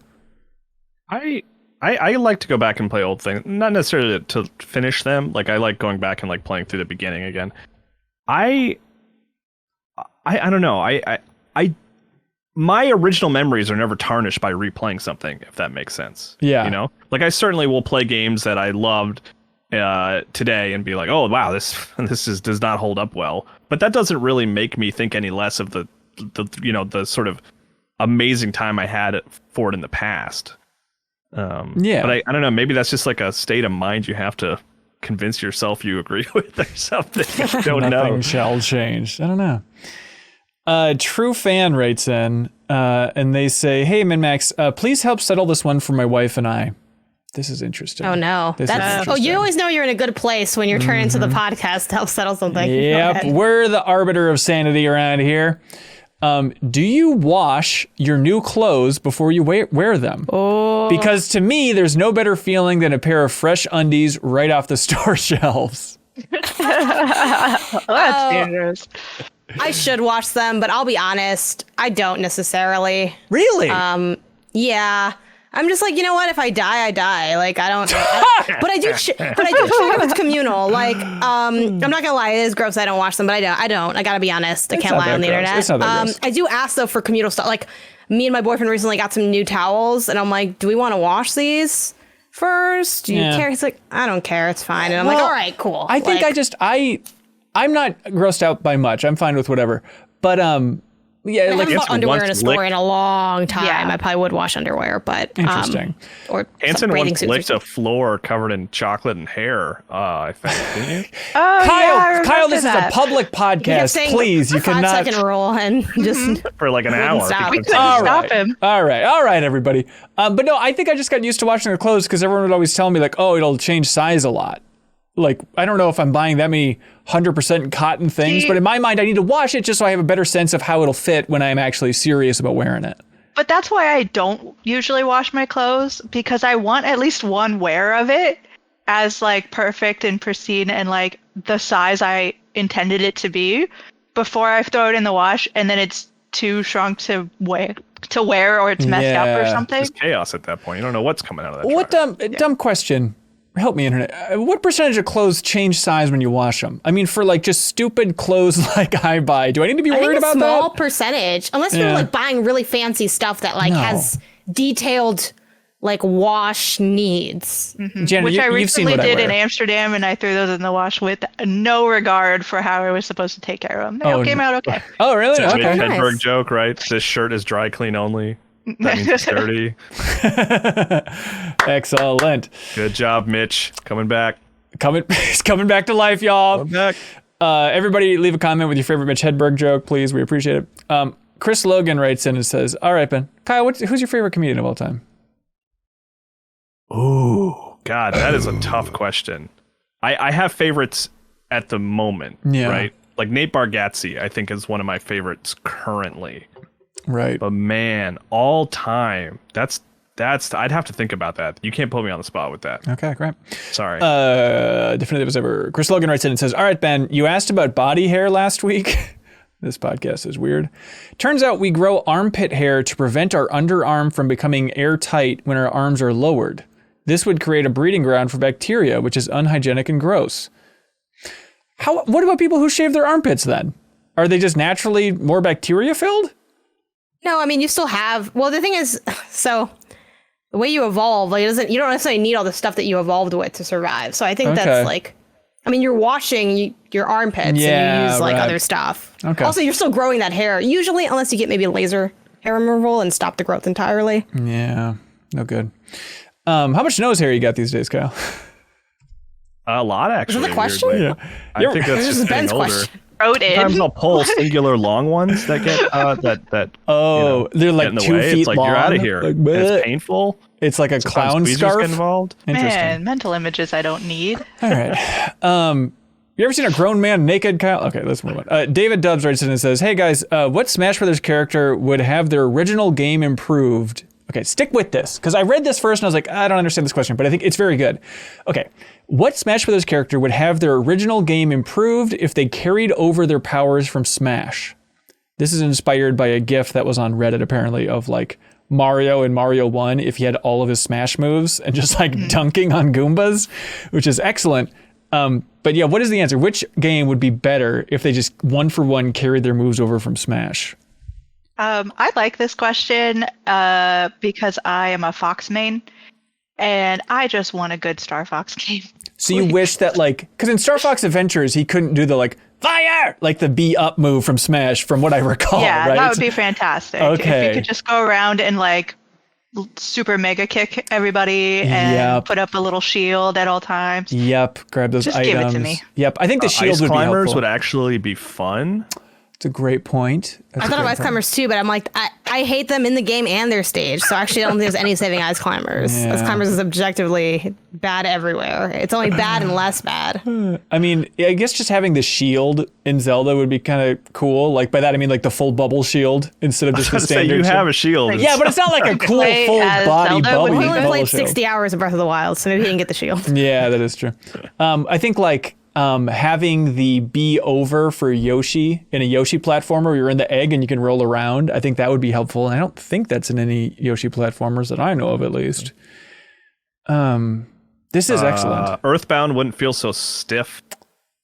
Right. So run around as Ness. Also, yeah, it'd be fun to have that as kind of like a way to travel around faster, as you can do the PK Thunder and then the classic Smash of going into a circle and just kind of launch yourself a direction for speedrunners of Earthbound and stuff. That'd be good. Leave a comment. Let us know what you think, because that's a fun hypothetical. Mike McCullough writes in and says, good day, y'all. After watching and really enjoying Kelsey Lewin's new show, Collector Corner, it got me thinking about all of the missed opportunities I had in the past to either start or continue building collections of my own. From silly things like Pogs from the 90s that I wish I still had to show my teenage daughter. I promise she'd be bored. I'm sorry. To more personal gaming collections, like having most of the physical copies of the mainline Final Fantasy games before I foolishly sold them all. Did any of you have any collections that you either wish you still had or you wish that you continued expanding upon? To my everlasting shame, my answer is Game Informer magazines. Oh, interesting. Because I started reading when I was in 11 or 12, and I kept every one of them. And it was a really amazing stack of history. And then, you know, I went to college and moved away, and they stayed in my parents' house, and then my parents moved, and now they're gone. Like, can't say one way or the other what happened to them. So my one time, like, I still have a little bits and pieces from more recent times, but it'd be great to be able to go back and have some of those like old Game Informers, especially, you know, not knowing that I was going to be involved in it at any point. So that always is the one thing where I'm like, I wish I had kept those. You can probably find a full collection online if you really are feeling too nostalgic But one those day. aren't mine. They're gonna have some random dude's name on it. Yeah, that's true. With the big just throw 'em in the GameStop wash for a while, it'll be stickers. fine. Yeah, that's right. Yeah, for me, I remember. I had a basically full, nearly full collection of the Goosebumps books. Kyle! I was going to say the exact same thing. That's wild. Really? Yeah. Weird. Yeah, because at some point, my parents asked me, it's like, hey, can we donate these or something? And I was like, oh, yeah, absolutely. Give those to your local library. But like a year or two ago, I asked about them because my daughter's like of the age where she reads that kind of book now. Yeah. I was like, I think you might actually like these. These are fun. And but they're gone now at this point. So I hope you can still find some or something. I'm curious how well they'd hold up. We were just on some stream the other day, or maybe it was on Party Chat. I think it was Party Chat. Somebody brought up Monster Blood. And then, correct me, do you remember Monster Blood, Kyle? Isn't the premise of Monster Blood that it just keeps expanding? It's kind of like the Blob? I think so. Is that right? And that's the cover of all those books were so memorable. Right. Those are the plots. Okay. Yeah, the stairs. It's like dripping down the stairs. Yeah. Yeah. I remember that one. Abominable Snowman from Pasadena. Is that the name of that one? Beast from the East. Beast from the East was my favorite. Yes, where at the end the twist that the sister was actually the twin or some nonsense like that. Yeah. And so everyone was making fun of us for being on the same page in the YouTube comments last week, but it's insane that I said Beast from the East and the thing that you bring up is like, oh, that was the best twist because that was the best twist of the whole series. It was is. The end of that. Yeah, people don't talk about Beast from the East enough in society. Speaking of don't talk about it enough, JC Ice writes in and says, yo, so I'm replaying Final Fantasy VII Remake and following along with the deepest dive y'all did years ago. It's very good, by the way. Thank you, JC. I'm at the part where Cloud helps that old dude and then refuses to help again unless the guy pays 5,000 gil. Y'all were commenting on how Cloud was asking such a high fee. I think y'all missed that he did that to put a fire under the guy and get him out of his funk. The other dude even mentions how he seems more spirited now after that. Yes, it's been 2 years, but it bugged me and I couldn't comment at the time and defend Cloud. Thank you. Cloud has been defended. We apologize for attacking Cloud's character. We thought he was fleecing this old man and we didn't take it seriously enough. Also, just an excellent thing to write in. Yeah, that's right. Defend these video game characters that we attack. Ron with 2 N's writes in and says, hello, non-Florida residents. Good day. Good luck with Ian. Yeah, I live in Orlando and I'm preparing for Hurricane Ian. Even though I've lived in Florida since 2005, this will be my first hurricane. I've experienced both tropical storms, which are low-grade hurricanes, and blizzards with lake effect from upstate New York area. Which one do y'all think is worse? Storms by a lot. Wait, tropical storms? Blizzard. Yeah. Yeah, because it's not like, the greatest hurricane, just comparing it to a tropical storm versus a blizzard.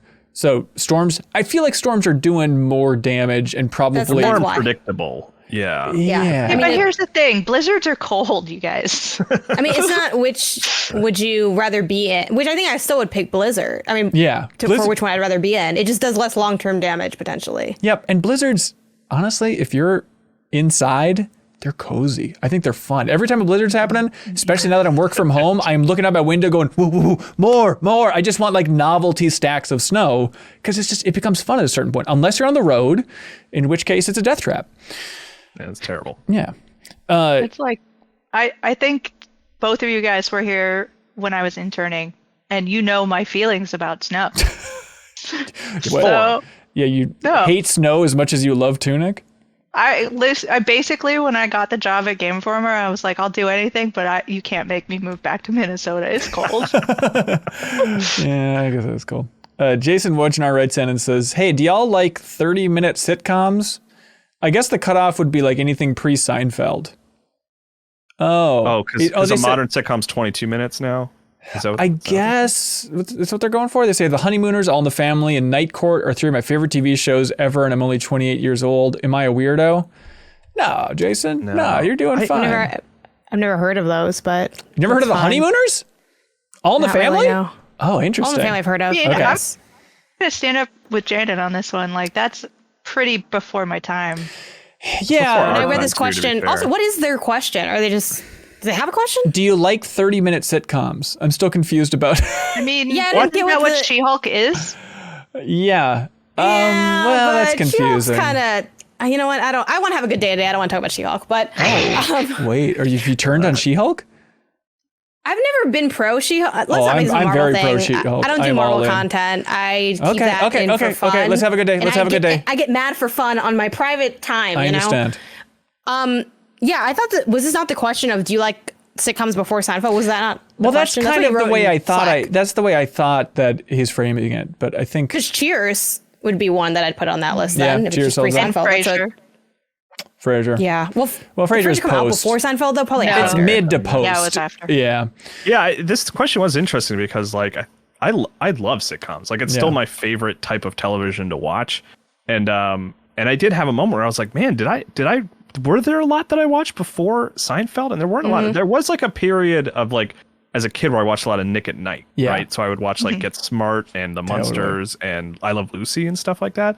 But those, like, I don't really have strong memories of those, if that makes sense. Like, I don't think I could go and watch a bunch of I Love Lucy's today and necessarily really love it. I bet Maybe you'd have a would, I'm fine not sure. time. Yeah. I mean, I remember Like- watching a lot of, Brady Dick Van Bunch, Dyke I Show. kind of remember. Yeah, sure. Brady Bunch, sure. I mean, I just went through the full run of Mary Tyler Moore, which I know I never stopped talking about, but that show frickin' rules. Maybe I should go watch that. Yeah. Yeah. Because that was another Nick at Night one that I remember and watched sometimes and enjoyed. Kyle, please watch that entire thing so we can talk about it in a big bonus podcast. Oh my god! Also, Jill, I forgot how old the Brady Bunch is. Because I'm like, I've seen some Brady Bunch. I'm like, when did that start? That started in 1969. Yeah. 69, What the really? heck? Wow. That thing is really old. I guess that would count. Though I will say, like, I'm not. It was a long time ago. But I don't remember being like, this is a must watch or anything. I wouldn't put it in my Hall of Fame of sitcom show recs, probably the Brady Yeah. Bunch. But I would hope not. I would I would hope almost not. feel like that's more like family drama if we're going to get granular. Well, with it you would know? be a sitcom if it had any com in it.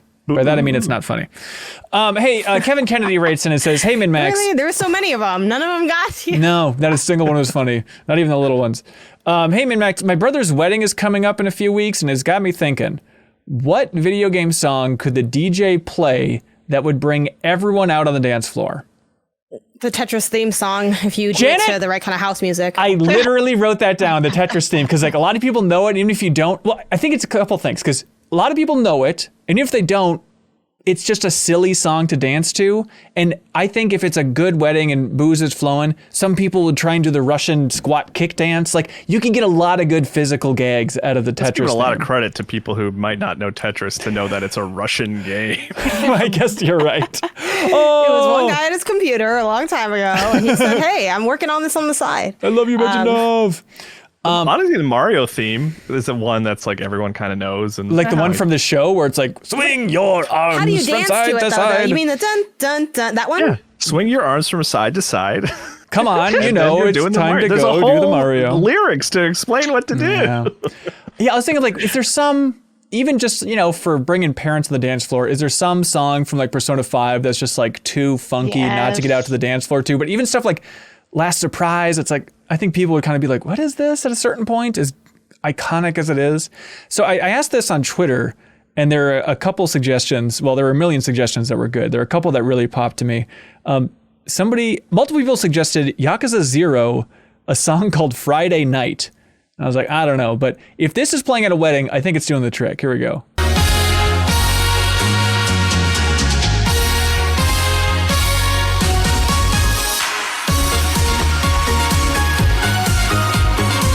Feels like Friday night. It does. I think people are Absolutely coming not. out. No?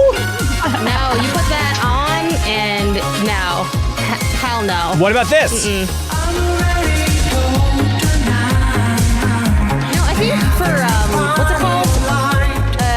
Like when people are eating, I guess you can put that on, and that's okay. Well, they're going to choke because they're dancing too much. Okay, what about this? What about this for another one with no context that might get people dancing? Somebody suggested Carnival Kerfuffle from Cuphead. Would every generation come on the dance floor for this?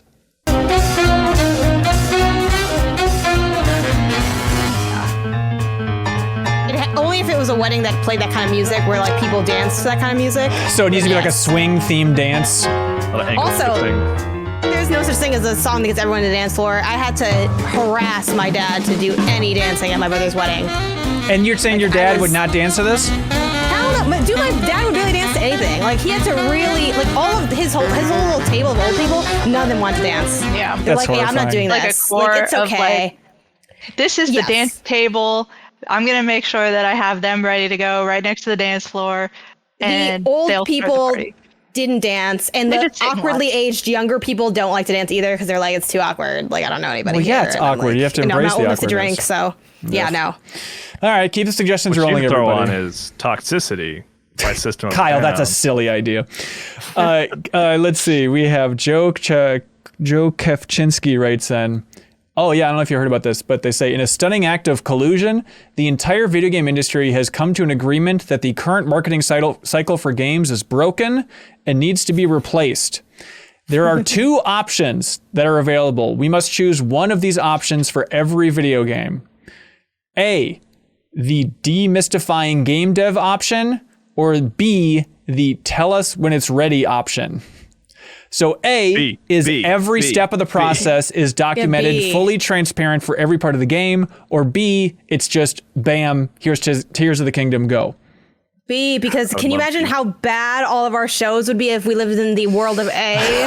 I'm already out here reaching for straws, being like, well, you know, I mean, I like what they did with, you know, the arrows yellow now. And, you know, we had orange arrows before. Not sure what the yellow mean. Like, are you kidding me? If Well, I had maybe- to go into the, no. Maybe it's something, maybe there's some purity in that because we would only be able to talk about finished products. It would only be like, you know what, let's go back and talk about Yakuza 0 a little bit more. Right. You know, it might be No. healthier in a way.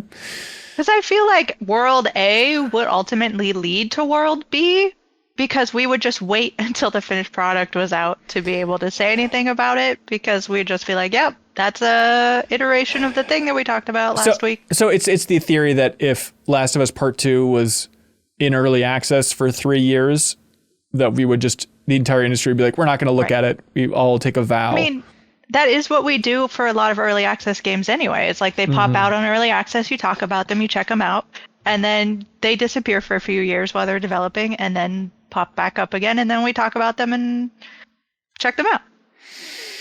Which brings me to Grounded this week. Yeah. well, You guys actually playing that? Let That's us the thing. segue. I want to. Yeah, so Grounded from Obsidian went 1.0, which I'm going to check it out. I'm curious about that thing.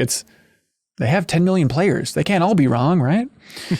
But I honestly like the world of B. I still love the idea. I think I love Christopher Nolan movies. I would Yeah. love for the next they just be like, hey, Christopher Nolan's new movie is coming out on July 12th.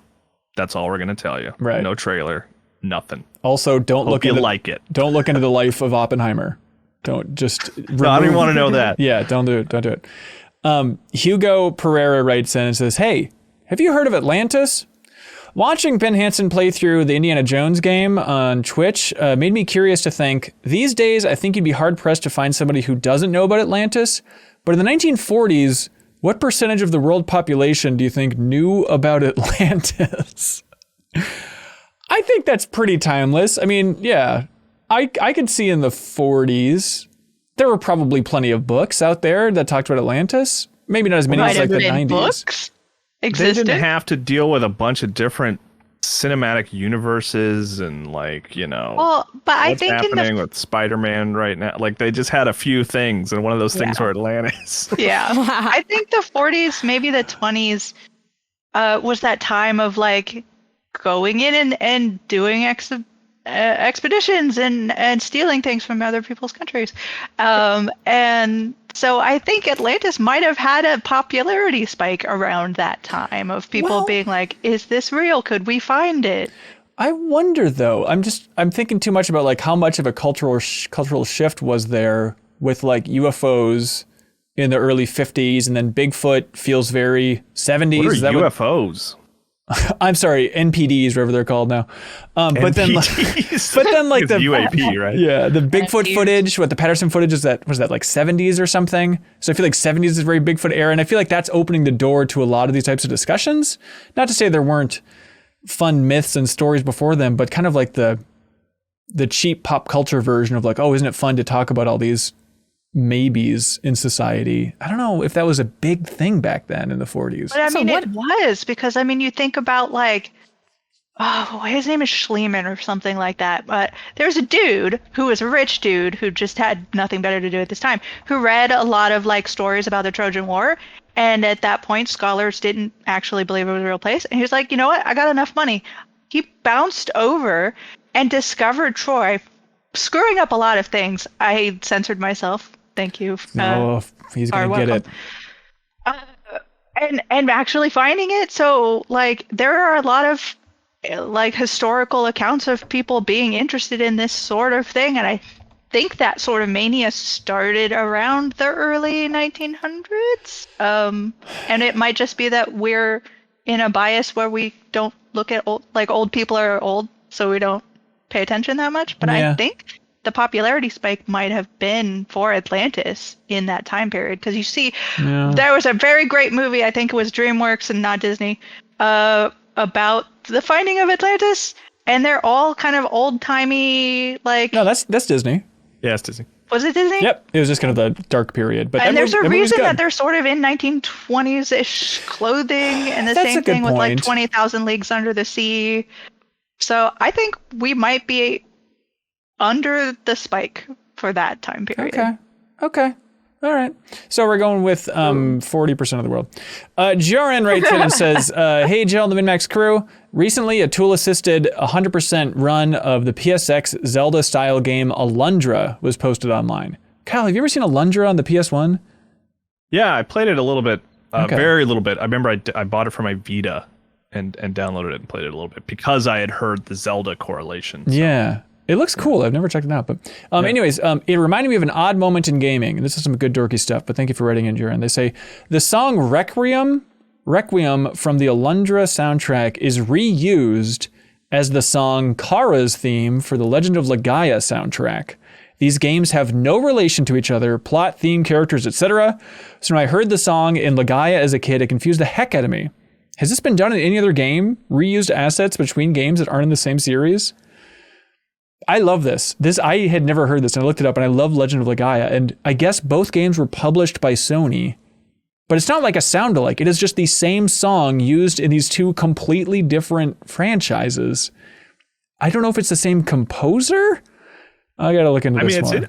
It's almost kind of like, why not? Like, what is the Venn diagram for those two games? You know, it's like if it's the right fit for the moment in the game, it's almost like go for it. I don't know. Right. It is a weird idea, though. Different composers. I mean, it would have to be difficult, though, because I mean, the reason it doesn't happen more often is because people own their intellectual property, and you can't just like stick it out of something. I'm gonna use a different word. Take it out of something and put it into your own creation. You have to go through a lot of hoops to like get that person's okay or whatever. You'd think so. Maybe it's just loosey-goosey back in the day, or maybe like a song fell through on the soundtrack or something, and it's like, okay, we need a hot substitute. Sony, what do you have in your library? I'm friends with this dude. Do you have anything that you can throw in? He's like, oh yeah, I did something for something before. Yeah. True Foe watching us live says, the movie Free Guy with Ryan Reynolds, it used a track one for one from a Pixar short called Paperman. I always found that pretty neat.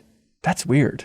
That's an odd one, too. I guess that is Disney's involved in that movie in some way, right? Yeah, eventually. Paperman's a Disney short, right? Right. But although, at what point was Free Guy bought? Because it was a Fox movie for a while, you know? So, anyways, Bob Buell, Sausage King of Chicago, writes in and they say, howdy, gang, and congrats to Jill on the Indian Former. Super hyped for that. Do y'all think getting hit with a Hadouken would feel cold, like a chilled blast of compressed air, or hot like a fireball? Kyle, how would it feel? Wow. It's blue, right? In the game, isn't it? It is blue, but it's the same as like a, Kamehameha. It's blue, but I think it would burn. Oh, I don't know. I think it would feel just like a punch, right? So do you catch on fire when you get hit by Hadouken in Street Fighter? That's a great question. Because I don't know. It would be something like when you're out and the wind is really hitting you and it's kind of stinging. I wonder if it would feel kind of like that. Oh, so so stinging wind, but not a cold wind? Like a wind burn. Like a freezer burn? So it's cold. I just think I'll feel like cold. I think it'd be hot though, just to be clear. Yeah, I do like that angle, Kyle. That idea. There's no temperature. It's just a blast. But do you think Kamehameha? I think it's the same. Like, I don't think they're producing fire. They're producing ki. It's like energy. Right. But it looks like fire. I'm watching footage of Hadoukens being thrown, but they keep blocking. the clip I randomly pulled up because I want to see if they catch on fire. They're too good. Look at their face. Do they look like their arms are hot or cold right now? They keep it's so fun. The one clip I pulled up, it's just like I just searched Street Fighter Hadouken gameplay, and it's just like two people throwing Hadoukens at each other and missing and blocking. Perfect. It's like, this isn't what I want. That's gaming. Okay, he got hit. He does not turn on fire. Okay, no fire. Okay. Thank you for your work, Kyle. Things can be hot. Important. You know, a lot of good research. Kyle, you can touch a pan and it's hot, but it's not lighting you on fire. You're cooking well, that wrong, changes dude. everything. Yeah. So. Okay. You need to work on it. Jared Piers writes in and says, hello, MinnMax. Along with video games, I like to listen and keep up with a lot of music. In music, there are a lot of artists that I respect and recognize as good at what they do, but I can't personally get into them. However, this doesn't really happen with video games. Generally, if I don't personally enjoy a game or a genre, I view it as bad. Do y'all do that as well? Is there a game that you recognize as good but don't enjoy? If not, why does this phenomenon happen? Why does this phenomenon not happen for games? Okay, there's a lot here. I think it's an interesting idea of if All He right. might just be lying. I think he secretly believes people who don't believe the thing he likes in other situations are bad. I think, well, sure, Jared might be a chronic liar. That's an option. I think it's maybe an area of expertise, you know, of like, I don't know music that well. So if there's some song that I think sucks, I might just be like, well, that's not for me. I don't understand that. Whereas if it's a game, I feel like I know it better. And if it's a bad game, I'm confident saying it's a bad game. I do think, though, I think it's both. It's like a combination of both, because I also think there's a level of expertise of, you know, the true knowledge is knowing that you don't know anything. And I think what's this person's name? Was it Jared? Jared. Right. I think Jared, I would challenge you to question whether or not an entire genre can be bad. I just feel like that doesn't make any sense when you really start to think about it. Now, I will say, I think to kind of answer your question more directly, which is, why do Jared's asking, like, why does this person do this, right? Why do they do that? I would say it's probably because in games, because you have such a familiarity, every game, even if it's outside your genre, has some mechanics that are familiar, right? A walking sim has a story, it has visuals, it has interactivity. You know, you can play almost any game to a degree if you are a gamer, especially if you're, you know, intense enough of a gamer that you're here listening to a show, writing in, you probably follow a lot of stuff. For that reason, I think it's easier to maybe make that claim than it is with music, to your point, Ben. But I do think there's no such thing as a bad genre. I think there are, or even just like, I think you just haven't found a game that works for you in that genre that maybe checks the boxes that make something good to you. I think also, too, there's just so many layers here, right? Like, I love platformers, and I can, like, love a bad platformer. But, like, I don't think the platformer is good. I just am down for a mediocre platformer. But I enjoy more of it because I really love... Unless it's called Pac-Man, to be clear. Especially if it's called Pac-Man Robbery Pack. I did instant delete Pac-Man, and Pac-Man is not good. But even with that, I'm like, I could see myself toxically replaying this because I love platformers that much. That's right. But... I know it's bad, right? But I can see more value out of like the whack stuff because I know it so well and like it so much. So sure, you might have that issue, but I don't think there's such a thing as a bad genre. Right. And yes, there are games that are good that I do not enjoy. Inscription is a game like that. Maybe one day I'll get to enjoy it, but I didn't feel like getting good enough to play it. I'm like, I acknowledge it's cool, but whatever. Aaron T, they say this is ultimately just objectivity versus subjectivity, right? Right. I guess. No, separate than that.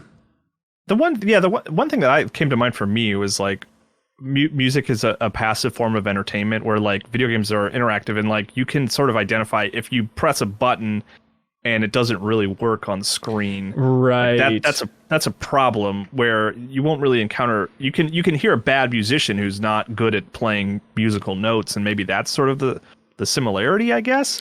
Well, it's weird that it is like, music. I've never really been like, oh, this is bad. It's easier to say like, it's just not for me. Well, the test there's is also some music I have heard that is bad. I feel like if you don't listen to bad music, you haven't heard enough music. I've heard some bad music. Like, go on go on the internet and you'll find some bad music. You just might not talk about it as much. Or like, I don't know. I don't tweet a lot about music because I'm not like a music expert or person. Like I don't really get value out of having those higher level discussions for the way I engage with that hobby. I dare you just to go and look up, randomize it, and find a song that Prince made out of his 4,000 songs that he produced. Just see. Why do you just see if you randomize and just choose one? Why would you come for Prince of all people? Look, I'm in Minnesota. I can come for Prince. I can come for Prince. He's got 6 great songs and 40,000 horrific songs. It's not a good ratio, is all I'm saying. This is just from the guy who also said he doesn't know anything about music, which I feel like this adds up. This tracks. But yeah, I'm just saying Prince is the Pac-Man World repack of music. Objectives are objectivity. It has to be factual. So objectivity doesn't really have a big place in criticism of media outside of what Kyle's mentioned, where there is technical correctness. Right. I can play a song and it can play it technically correctly, but I can still play it like garbage if I don't capture the right emotion of the track. So, yeah. And we all agree a song is bad if it doesn't get you on the dance floor during a wedding. That's the real barometer. That's how it's technically a bad song. There's one scale that you could use, and that could be your own little scale. Yes. I think that's the only one that matters. Jill, what do you like for question of the week? I like Atlantis. You like Atlantis? Yes. I enjoyed that, going back into time and talking nerdy history. God, games. I've talked a lot about Atlantis recently with the deepest dive on Indiana Jones, the Fate of Atlantis. But Jan and Kyle, how are you feeling? I think we should go with what Jill said. I like that. I like thinking about Atlantis. It makes me want to go back and watch that the Disney movie. Yeah, I just remember seeing it in theaters. Yeah, it's like one of the better movies they have. Yeah, it's incredible, underrated, and it's beloved and underrated. That's how good it is. One of the better Disney movies. Let's not get wild. Emperor's New Groove the other day. Just kind of having something on while we were working, and I was just this reminder of like, God, this movie is so funny. It is so good. It's so good. It's so good. Yeah, it's quite good. Yeah. I remember, I think Atlantis, it's so close to Emperor's New Groove in my mind for like that era, but I mean, Emperor's New Groove is 3 times the movie Atlantis is, right? Am I missing? What? I like it more. Yeah, it's more it's funny. Atlantis is a fun Indiana Jones inspired kind Right. of romp with like an ending that's not great, and then and it just kind of comes apart. But Emperor's New Groove is like consistently hilarious throughout. Yeah. But if you throw in Road to El Dorado, then you've got a real conversation going. Man, I think we just like being kids. All right, now it's time for something called Get a Load of This.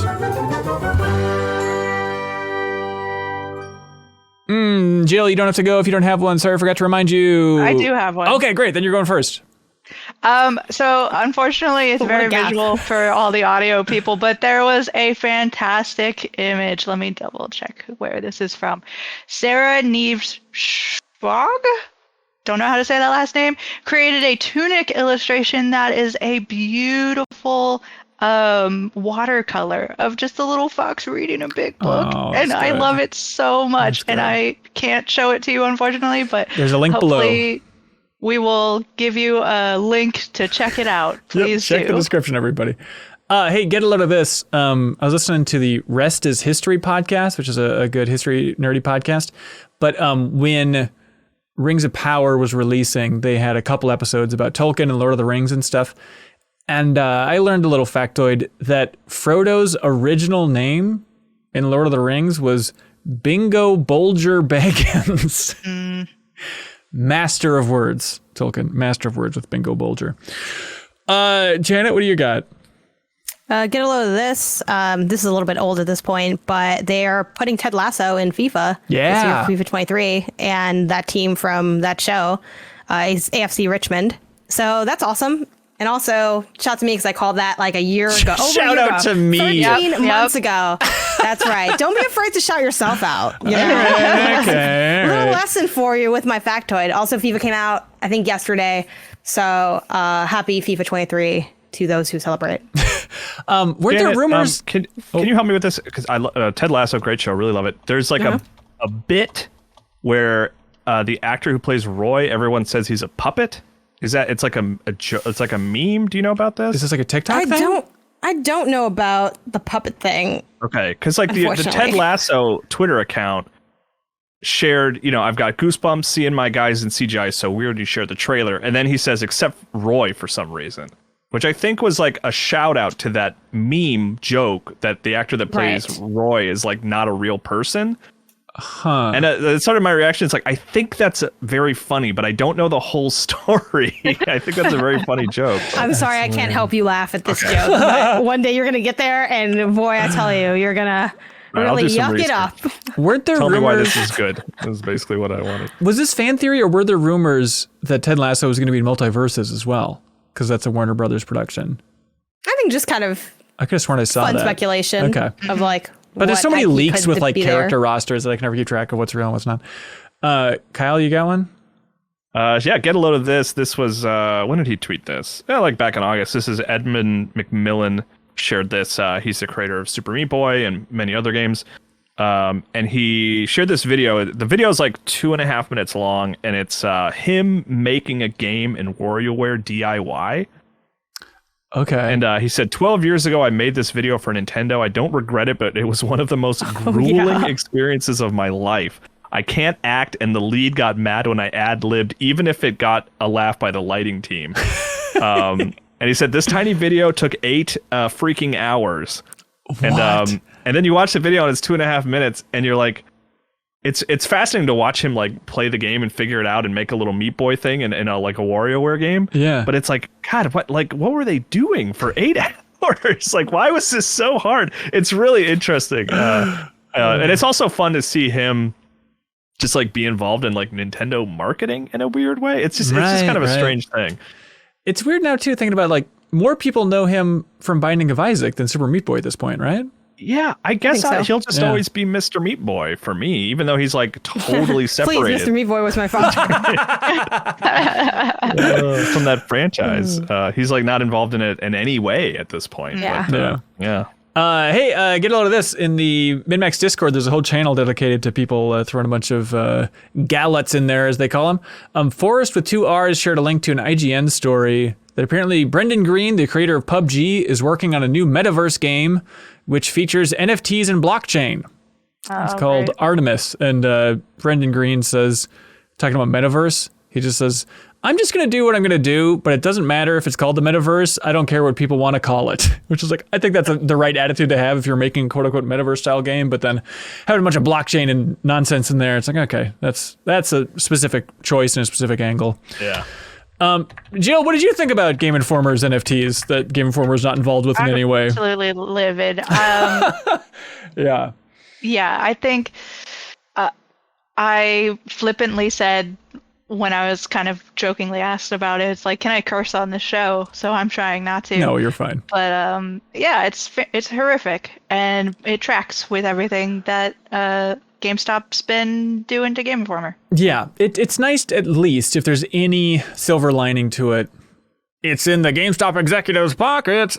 No, it's that idea that it seems like, as far as I can tell, people aren't blaming Game Informer for that. You know, no one thinks that. I think everyone understands that Game Informer desperately does not want to have NFTs of fake Game Informer covers. It is truly the lamest, and as one person over there at Game Informer once said, the most embarrassing thing you could imagine. Yeah, so hey, GameStop just doing gangbusters, planting a real vision for the future, those idiots. Hey, let's see. This week, Party Chat, our Patreon exclusive podcast. You unlock it in the bonus podcast feed. This week, Janet was on. We talked about the return of E3 for 2023 and what that's going to be like, having the in-person stuff. We talk about Survivor, of course. We talk about Deathloop. We talked about The Last of Us trailer on HBO. We talked about Star Wars' Andor with the community. We talked about Donkey publishing indie games. All those hot topics are in that bonus podcast. So thanks to everybody who unlocks that at that $5 tier. Any feedback on Party Chat is appreciated. And also, we should let you all know that MinnMax's anniversary, our 3rd anniversary, is coming up very soon in October. And so we are going to have a community meetup in Minneapolis, Minnesota on Friday, October 21st at 7 p.m. Central at a brewery, but you don't have to drink, obviously, but at a brewery called Utepils. That's UTEPILS. Utepils Brewing is the name of the brewery. It has a lovely big outdoor space, so we can all be outside, But heads up, it will be cold. It is late October in Minnesota. So please bundle up if you're coming to that. But we'd love for you to swing by and say hello. And here's the thing. Janet, during party chat, reminded me of the best way to phrase this, which is, you're welcome to come. We'd love to have you come. I feel guilty if you're traveling a great distance to get here for this community meetup. If it's just a Minnesota thing, that's great. We want to have a big event at some point with like a community meetup and really encourage folks to fly in if they want to make a whole event out of it. This is not that event, just so you know. This is just going to be a small get-together at Utapils Brewing, Friday, October 21st at 7 p.m. Central. So if you're still waiting for like, oh, I'd like to meet other folks in the community and meet folks from MinnMax, but do I fly in for this? Maybe save that is my point. But it'd be fun to get together because, yeah, our anniversary is on the 24th. So thanks, y'all, for supporting us and keeping this whole indie train rolling here. Other things to plug, Jill, you got the big site. Yeah, the Indie Informer. Go check it out. I just put up some impressions of Penco Park, which was charming. Sweet. There we go. Janet, what do you got going on? I am doing the usual stuff. You can find me on the internet under the handle Gameonesis. I guess I feel like I never actually plugged it on here, so I guess I might as well. I have two things, I guess, from my site Pentapixels. I did that High on Life preview like earlier in the month for my time at PAX. So go read that. Yeah. And I previewed Scorn. I went out of my comfort zone and I was like, is this going to be horrifying? Should I not have said yes to this? It wasn't as scary as I thought it'd be. And it was a lot more puzzly than I thought it'd be. Okay. But you can read about why I'm not personally super excited for Scorn. It's the Geiger weird, gross. Yeah, I'm curious to see that was one of the MinnMax shows I was on when that got... We talked about Scorn? Yeah. When that got revealed and I was like... So like, yeah, go read that. There we go. Kyle, what do you got going on, man? No, just hanging out. All right, that sounds cool. Nice. Hey, check out stuff on GameSpot, I guess. Click the mobile section there. Click the mobile section. A bunch of bylines on there. There we go. Thanks everybody for watching or listening. Thanks everybody who supports us over on Patreon. Thanks everybody who supports us specifically at the $50 tier, the Game Champion tier. You choose that, you can become the champion of any game under the sun. Just like Miguel, Medjai, they chose to be the champion for The Legend of Zelda: Link's Awakening DX. Great pick. Zachary Pliggy is the champion of Superman 64. Sandshrew is the champion of McDonald's Treasureland Adventure. Interada is the champion of Final Fantasy IV. Otsigo 12, who won the whole thing last time, they're the champion of Donkey Kong Country 3. Dominic Sachoki is the champion of Graffiti Kingdom. Jawar Hello, the champion of Twisted Metal 2. And then Spider-Dan, of course, is the champion of Illusion of Gaia. And Procyon number 6, the champion of Ghost of Tsushima. Great picks, everybody. Love it. Thanks for choosing a game to champion. You can jump in there and champion anything you want, even just for 1 month. We'd appreciate it. All right, that's it. Thanks so much, everybody. We'll see you next time. Be good, have fun, let's go.